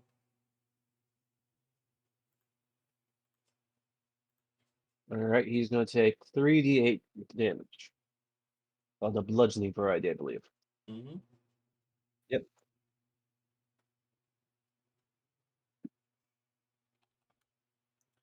He is going to take 11 damage. And he is still standing. As you see, it is more by this strange purple haze that is starting to hold the creature together than anything else. Well, that's irritating. All right. Well, that's it. Alrighty, that brings it to him as he is going to attempt to bite Tulio as well. Returning fire. He is going to hit Tulio as he bites into your wrist as you shoot the staff at him, which explodes over his chest, splinters of it going in every direction. And he is going to rip out a large chunk of your forearm, dealing 5 bludgeoning damage. That's bludgeoning? Yes. Damn. A biomass. That is then going to bring us to Radicus. I'm gonna run up behind Seven and hit him with a good old rapier. Gotcha.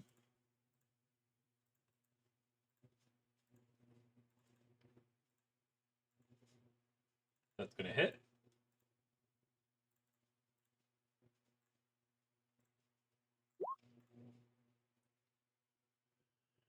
That is going to deal 9 total damage to that one.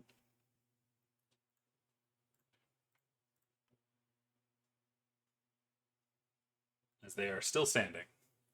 The purple aura grabbing their arm before it falls off and reconnecting it in place. Why won't you die already? Anything else? Alright, that's it. Alrighty. Nope, that'll be it. Back to the zombies. As zombie number 3 is going to come forward and try to bite Cassandra. It is going to get a good shot in, biting her again. As Cassandra is bloodied. That brings us to this zombie over here, who is going to be coming down this way, kicking the remains of the witch out of the way and attempting to bite Tulio, going for his thick thighs. They are going to get in deep and crunch down, dealing a total of 9 bludgeoning damage to Tulio for a crit.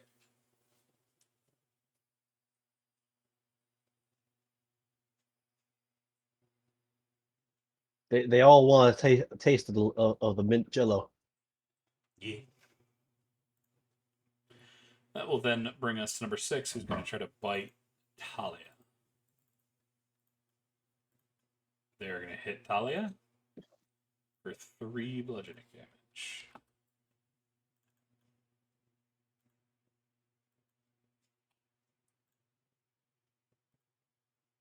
Alrighty. That'll bring us to Eric. Eric is going to take the rogue disengage as he goes over this way. And he is going to take a shot at number 6. Actually, he can't do that. He's just going to stay where he is. He's going to take a shot at the zombie next to, in between Radicus and Tulio. He is going to hit his mark. He is going to deal a total of 12 damage. It is going to do that. As it slams into its chest, and you see the necrotic energy flicker out, and the zombie collapse to the ground. That will bring us back to Hessler. Hessler, what you up to? Okay. I'm thinking magic missile to 5, 4, and 3. Gotcha. Roll it. Each of them are going to take 4.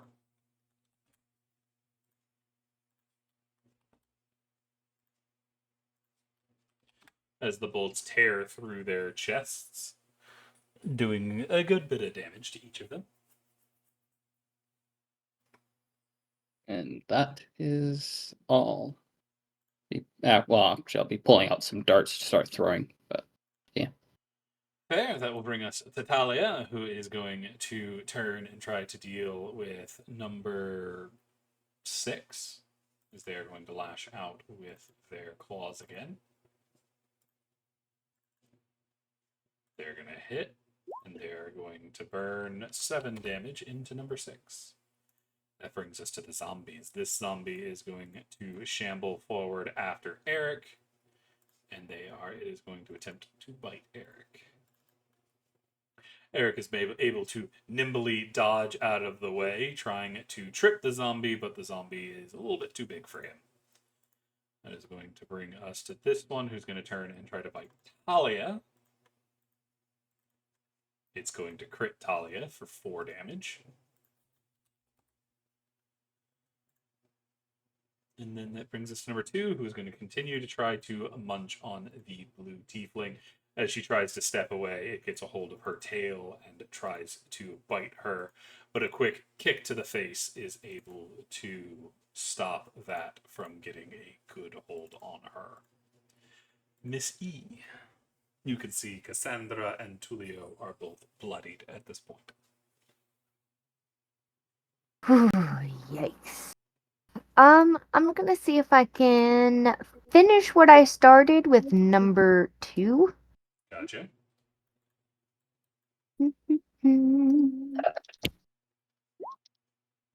That's going to hit again as your arrow finds your mark in these easy targets. You are going to do a total of 11 damage.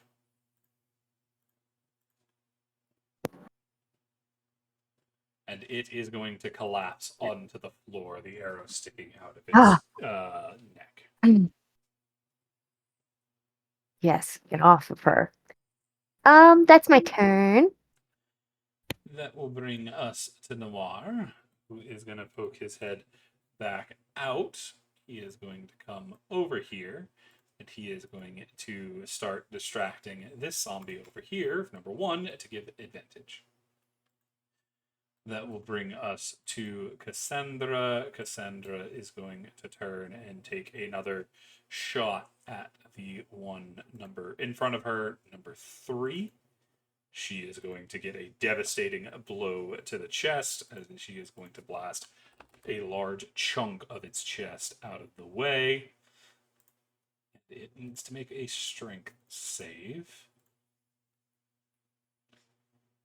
as the detonation of the blast sends it stumbling head over heels backwards, but it is able to catch itself on all 4 and begin crawling back at Cassandra. Cassandra is still locked in place due to number 4, so she is still fighting. Tulia. If you attack number 1, you will have advantage.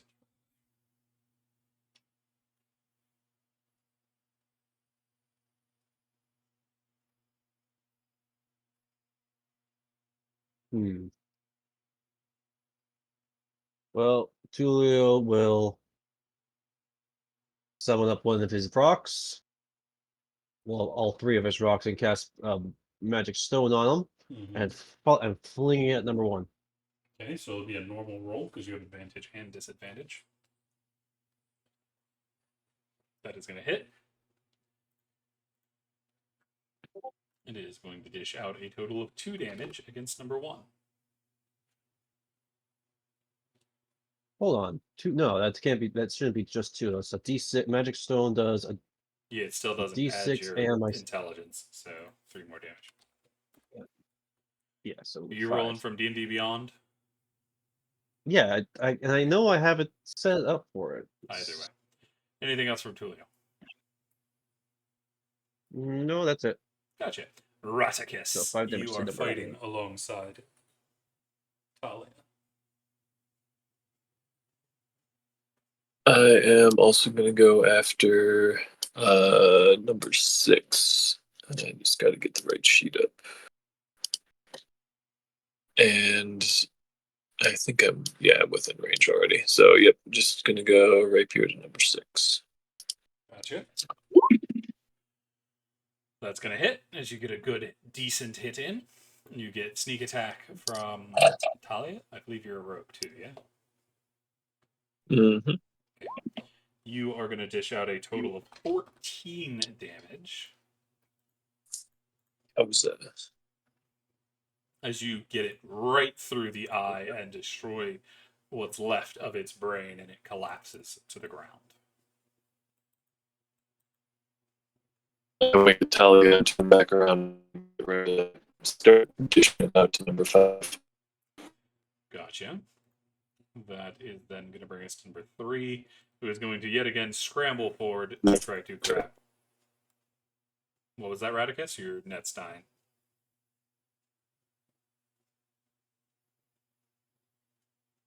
Two.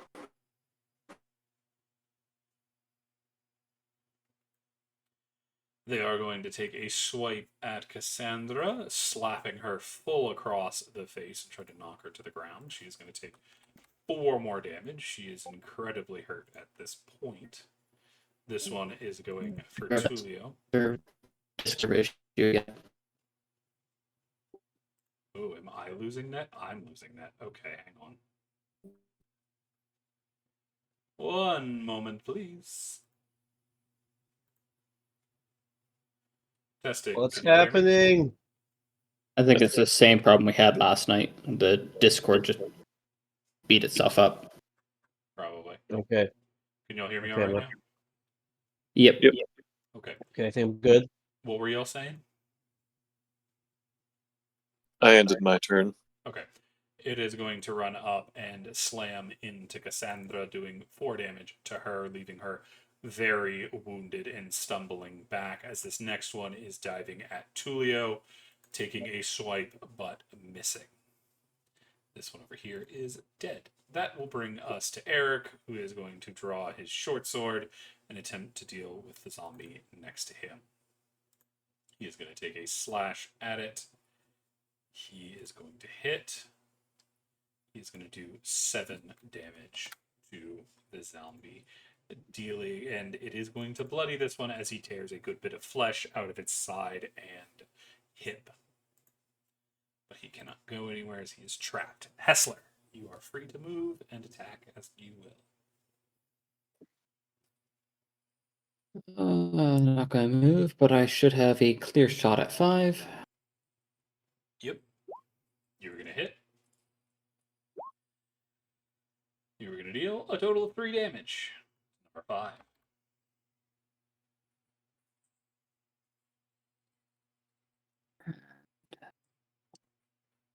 Yeah, I can't do anything else. Gotcha. New. That is going to bring us to Talia, who is whipping around, going for number 5 as well, trying to tear that zombie apart, dealing a total of 10 acid damage to them,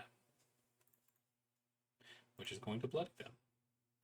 This zombie over here is going to lunge at Eric again, trying to slam him to the wall. That is going to hit. That is going to deal a total of 6 damage to Eric as he gets slammed backwards. This zombie here is going to continue to try to eat Tulio, ignoring Talia behind them. They are going to miss their swipe, and then this zombie is dead. That brings us to Miss E.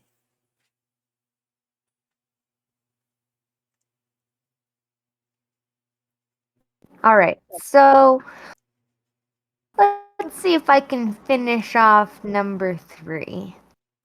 Would I be shooting at disadvantage because there's so many people, though? Nope. Okay. You are going to hit. Mm. You get sneak attack from Cassandra and Tulio for 11 damage. Oh, thank you, dice gods. And that zombie Okay. is going to collapse. Yes. Okay, that's all. Alrighty, that's going to bring us to Noir, who is going to cast a quick healing spell and attempt to save Cassandra before she goes down. You're going to do a level 1 cure wounds for them, putting 19 HP back into Cassandra. Brings her from low all the way back to full. Because wizards don't have much in terms of health. But That's that is the reason why we get out of Dodge. That is going to bring us to Cassandra, who is going to disengage back off because she is in a pretty bad state now that she is a little bit safer. But that will bring us to Tulio.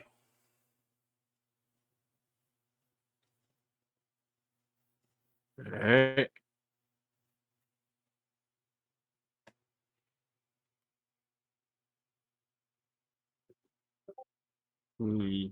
Tulio will. I'm assuming I'm going to have disadvantage this time, but fuck it. Tulio will fling another rock at number 1. Okay. You will indeed have disadvantage. And this time I think I fixed it in case I do actually hit. We'll see. That's going to hit. That is going to There we do go. 7 bludgeoning damage.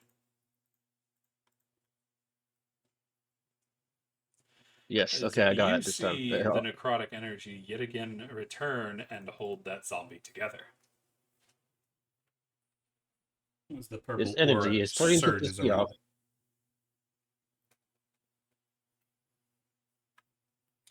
Anything else from Tulio?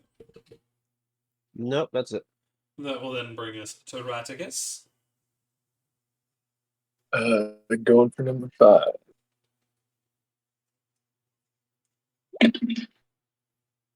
Oops, sorry, wrong sheet. Can I re-roll or? I mean, it's still the same weapon, so yeah, you're gonna hit. Good point. Okay. All right. I'm gonna. You can sneak attack from Talia. You're gonna deal 10 total damage.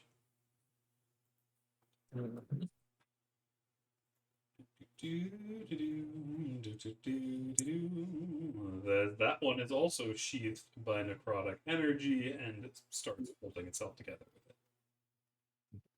with it. This little bugger.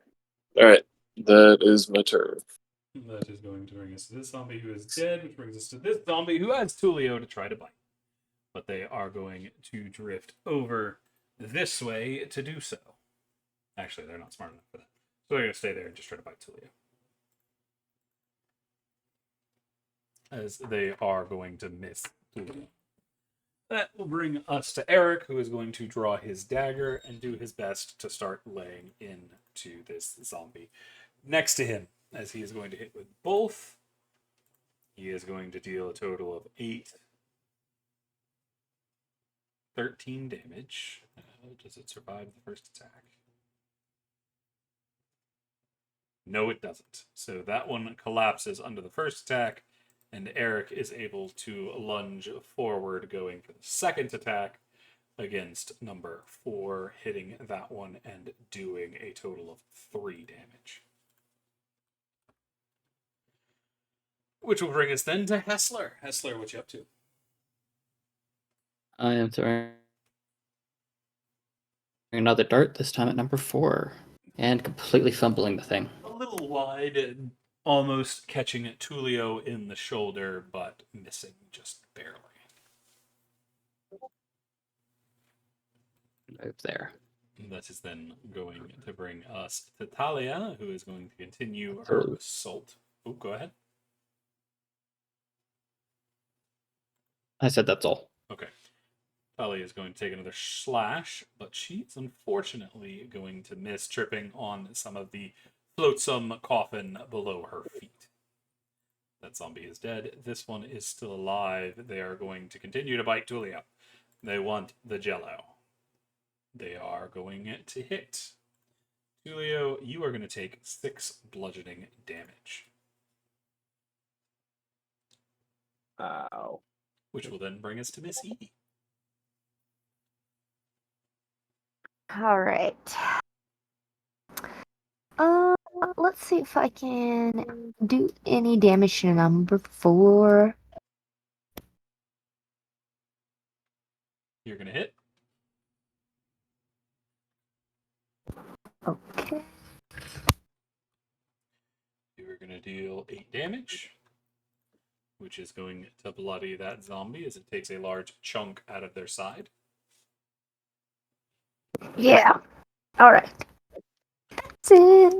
That will then bring us to Noir, who is going to reach out and cast another spell, strumming on their little lute. As Tulio, you are going to heal a total of 19 HP as well. Nice. Huh. Does that bring me up to full? Probably. No. That is going to bring us to Cassandra, who is going to step around this way and attempt to take a shot at number 5. They are going to manage to hit it, dealing a total of 14 damage against the zombie she is targeting, which is going to catch it full in the face and tear it clean off as that zombie collapses as well. That is then going... She is not quite done, as she's then going to step up here and force this zombie into a strength save, in which it is going to succeed and stay there. That brings us to Tulio.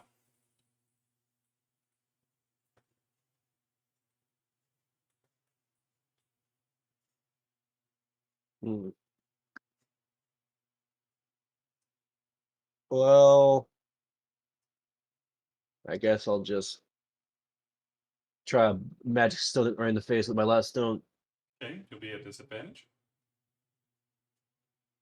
That is Eh. going to hit.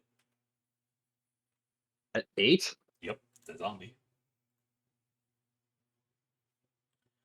That is going to do a total of 6 bludgeoning damage, which is enough to bring it down as all of them collapse to the ground dead, which ends this combat.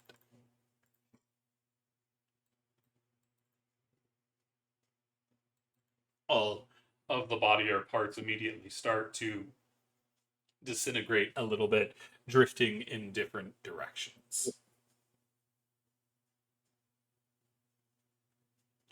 What will the party do? There really is way too many undead down here. Also, Well, it's not that surprising for a crypt. It would explain the did barricades anyone too. else see that energy? And that was the mark of the undead, necrotic power attempting to hold them together.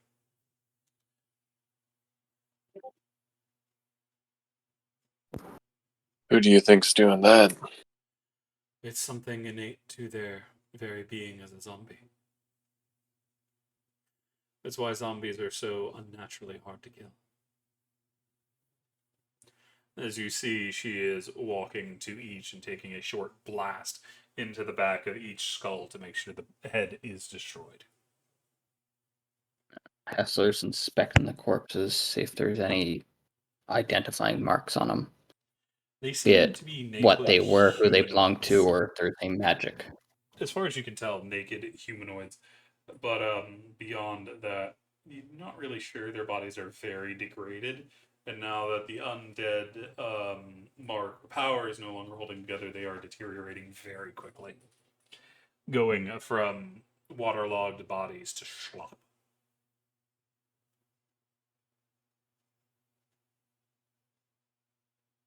As they literally seem to be nothing.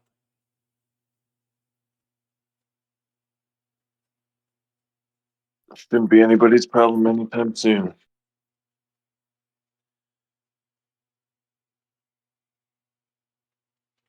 You never know about spirits. If there's anything left over, they might rise again.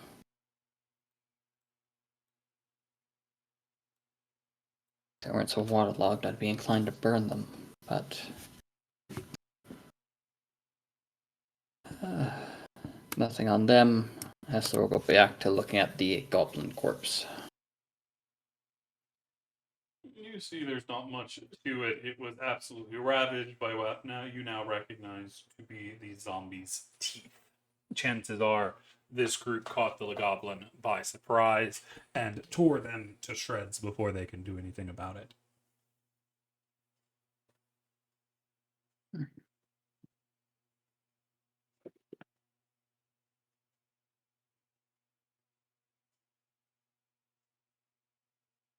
Well, we have 2 doors to pick from. North or west. If I had to guess, this western one probably leads to whatever was barricaded in the last room we were in. Now, I'm not opposed to finding out what that is. Then I again, shall it's check to easier than see if this is locked. Sorry, good. Nope, you're good. Open the Before door that, as you will. Tulio's gonna stoop down and pick up a couple more rocks. Fair enough. There's plenty of rocky rubble around. So we'll grab a couple of I don't know, fist size pieces. If you have like a really small fist. Yep. Is the door locked? It is not. Charlie? There's a nod. Hmm. Talia moves up, ready to surge forward if needed again. Tulio will open the door.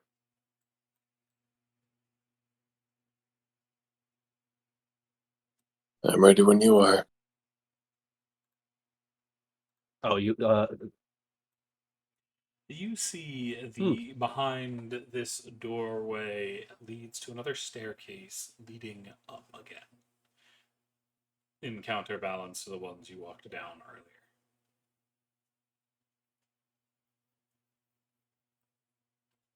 Tulio's gonna peek around the door. I mean this corner here. You see yet Yes, another another door, door. but this one is made of thick, heavy stone.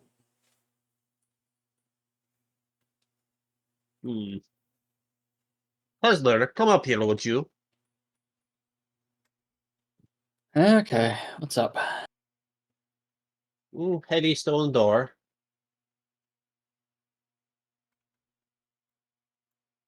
And it's just the door. Is there not seeing any inscriptions on it? I'm guessing. No. But roll me a quick history. Normal history. Yuck. It just seems like Can I a help with heavy it? set door. No, he's already rolled. And this is for his speciality. But Hessler, it just looks like a large stone door on a door, and nothing that really stands out to you at first.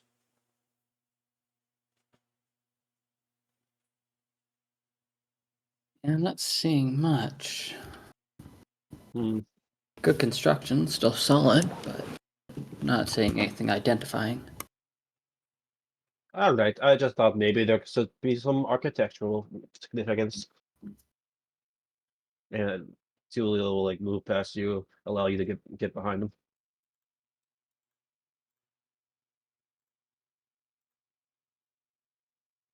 Tulio's gonna check the door. Is there a lock that I can see, or is there any kind of opening mechanism? Nope. Just seems to be a solid, heavy door, so it will take a bit of pushing to get it open. Hmm. No visible locks. Looks like it's just really heavy. Tulio will experimentally like try to push on it as hard as he can. You see, surprisingly, despite its heavy nature, it easily slides out of the way, disappearing into the wall next to you. Finely crafted. As you see what is very obviously a crypt, a proper crypt with sarcophagus made of proper stone set in the middle. Okay, well, Tulio is going to take a peek, look around the corner. He's not actually stepping into the room. He's just taking a peek, Fair. like looking left and right. You see another door, another heavy stone door with a similar arch. And you see laying in some rubble what looks like was once a torch. Not a torch, effectively a lamp.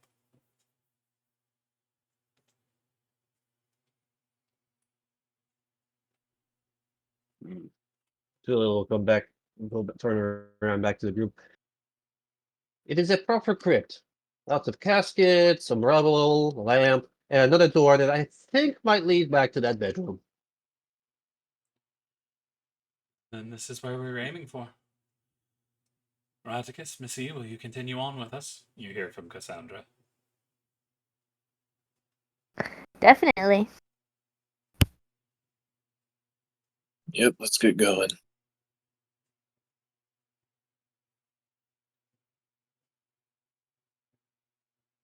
Tulio steps in. You see the air in this room is significantly colder. as you feel your gel shrink a little bit, compacting with the icy air. It's freezing in here.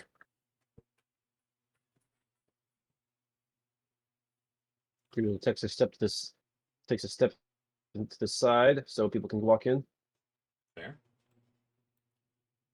So Hessler just is breathes in deeply. It's like smells like artifacts and hidden treasures to me.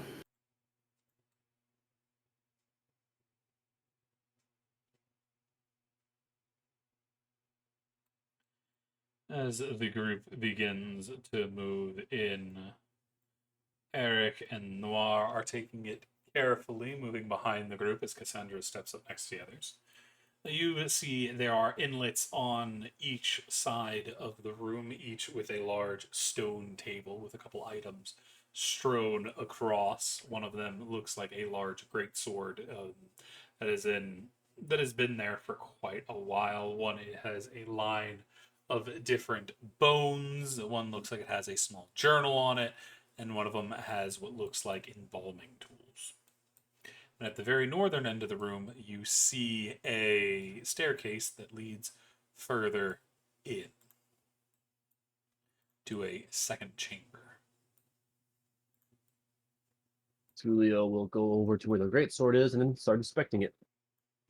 You see it was once made of a beautiful craft. However, despite the magical runes on it, it looks like the magic has died from this item. Unfortunate. Well crafted. It looked like it was magical at some point, but no longer. Tulio will like tap the blade with his finger just to see how corroded and nasty it is. It's in pretty bad shape.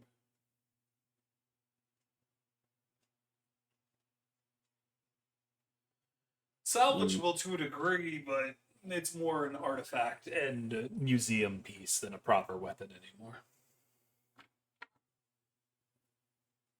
Hey Hessler, I think I have something for you to put in a museum over here.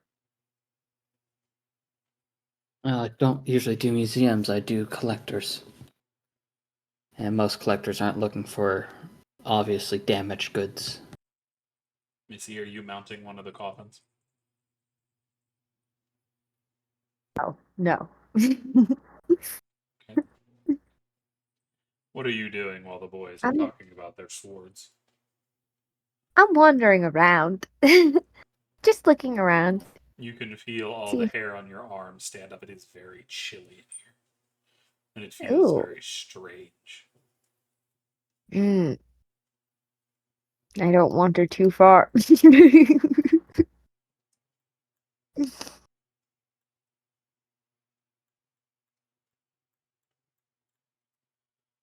So what will the party do? Well, After that, Hester would like to look at. I'm guessing there's inscriptions on these coffins or tombs. They are actually Sarcophagi. blank, They're blank. Mm. but you do see worked into the top, not an inscription, but what looks like a frieze, as it looks like the body of a knight laying, holding a sword before their chest. Celebrated soldiers, officers, or possibly heroes by the looks of it.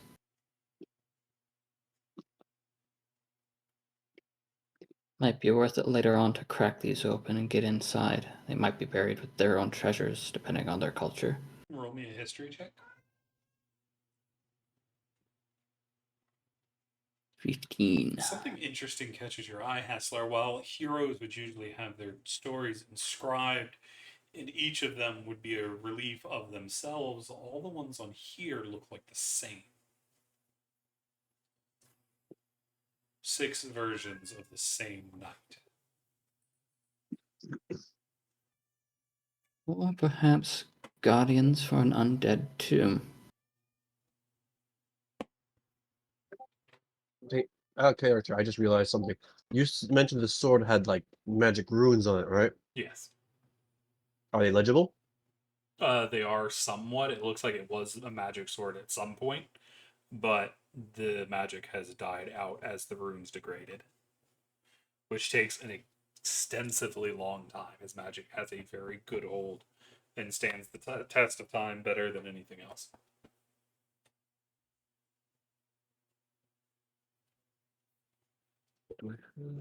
No, but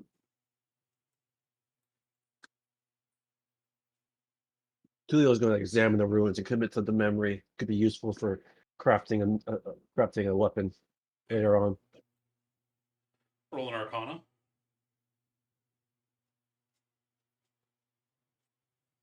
Damn. You're not familiar with any of these runes. You see some of the familiar baselines. They're old and not the versions you're familiar with, but you're familiar enough with magical crafting that you recognize some of the basic fundamental runes that are building up the item itself, preparing them to receive the enchantment itself.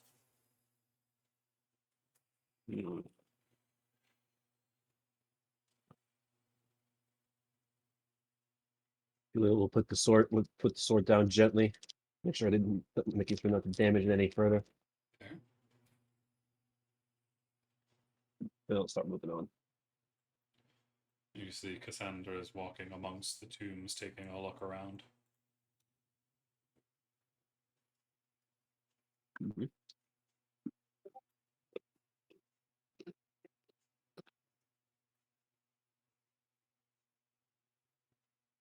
Yes, sir. What you doing? I was just trying to glean any information. Is there anything that piques his interest on the shelves, or no? You see Aside off from to the the sword. left, it does seem most of them seem to be bones or embalming equipment, but you do see over where Tulio is now, there is a small journal on the ground. Careful, Missy.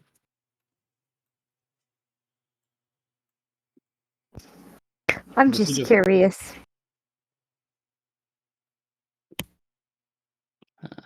Hessler will join Tulio, since that's the only interesting thing in the room. Find something, Tulio. Yeah, see, looks like an old journal.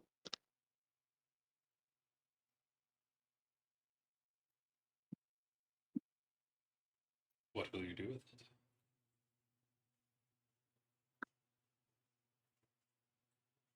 Are you asking Hessler or Tulio? Tulio, you're the one that's standing next to the journal as Asler's walking up. Tulio is going to focus and make sure his hand is as solid as possible, so he doesn't get any liquids or any of his stuff on the book itself. He's going to pick it up.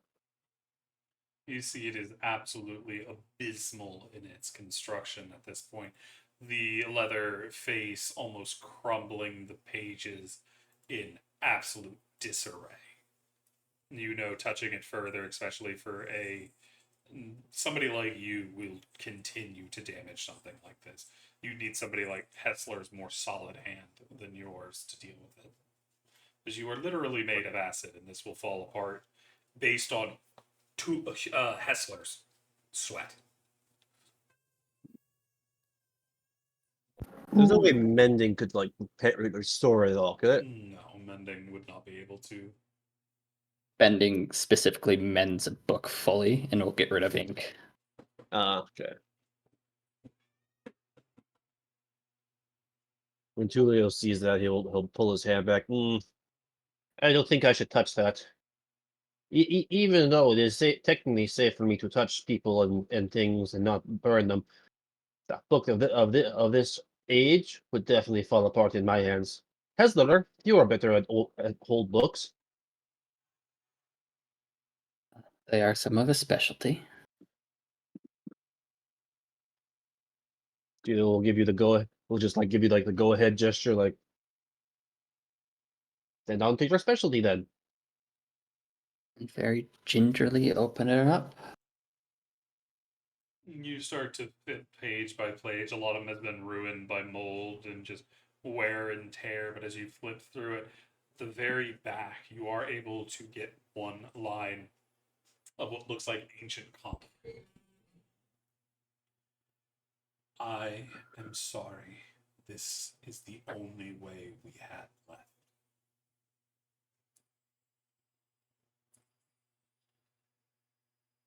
Regrets and nothing more. You see, there was once a lot written in here, but it's the very, very end of the journal that this seems to be written. One of the last lines.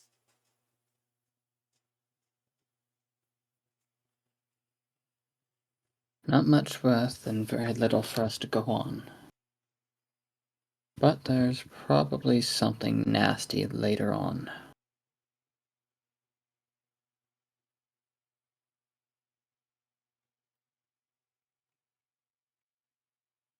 Reminds me too much of what's happened before. You hear from Eric. Have you run into something like this before? Running into a thing at the bottom of a crypt and barely getting out? Yes. That's at the point you hear Cassandra's voice. Essler, we got statues. Ah, These might be more your style. They're armed and dressed like adventurers. that See, Cassandra looks walks into the extremely room. promising.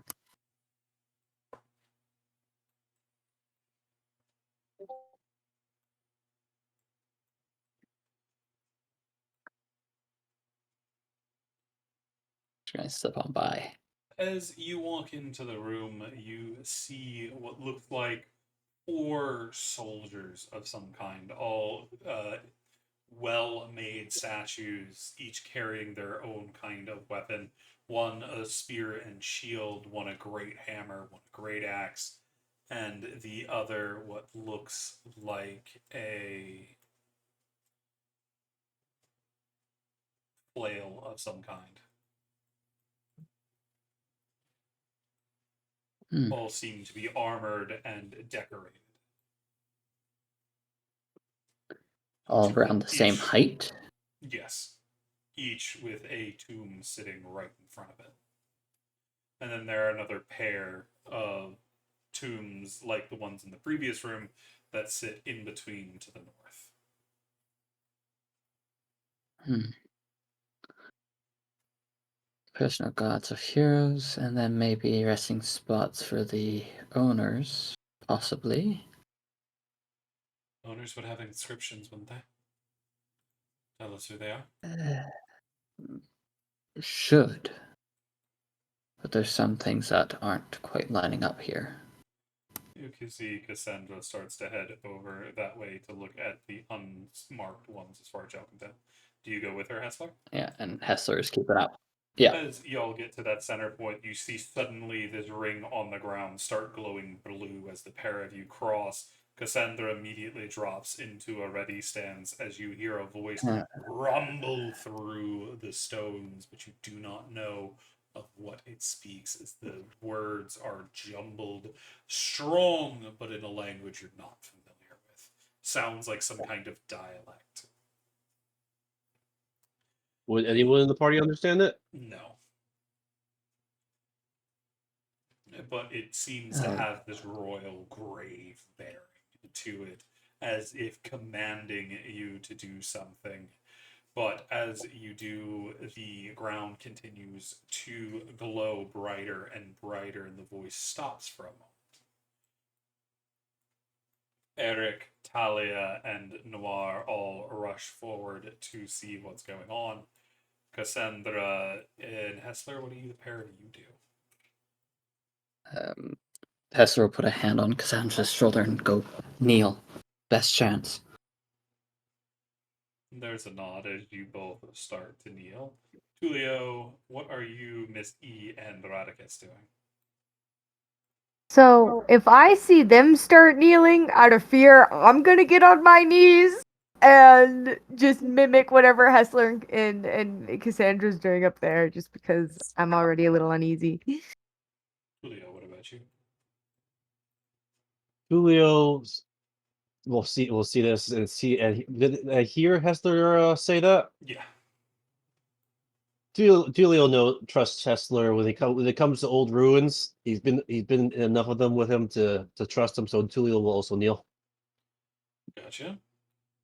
And what about Radicus? immediately down to the ground. You're far enough you wouldn't actually be able to hear it because you're way in the back, still in the other room. Oh, okay. Yeah, I'm gonna. I'll stealth up to the base of the steps, try to peek over without being seen. Then you'd get about here when you hear the voice start to rumble again, as it says something that seems to be with finality, as all of the coffin lids suddenly burst off, and y'all are back in Shit. combat. As you see more skeletons step out of the tombs, all armed and ready for a fight. But what concerns you more, Radicus, as you hear the coffins behind you burst open as well. I figured.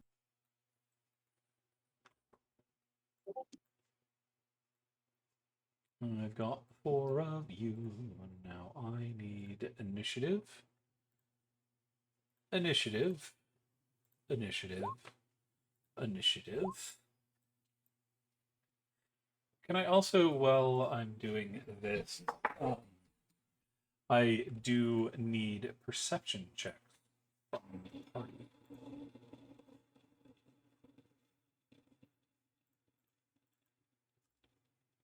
It's never a good thing.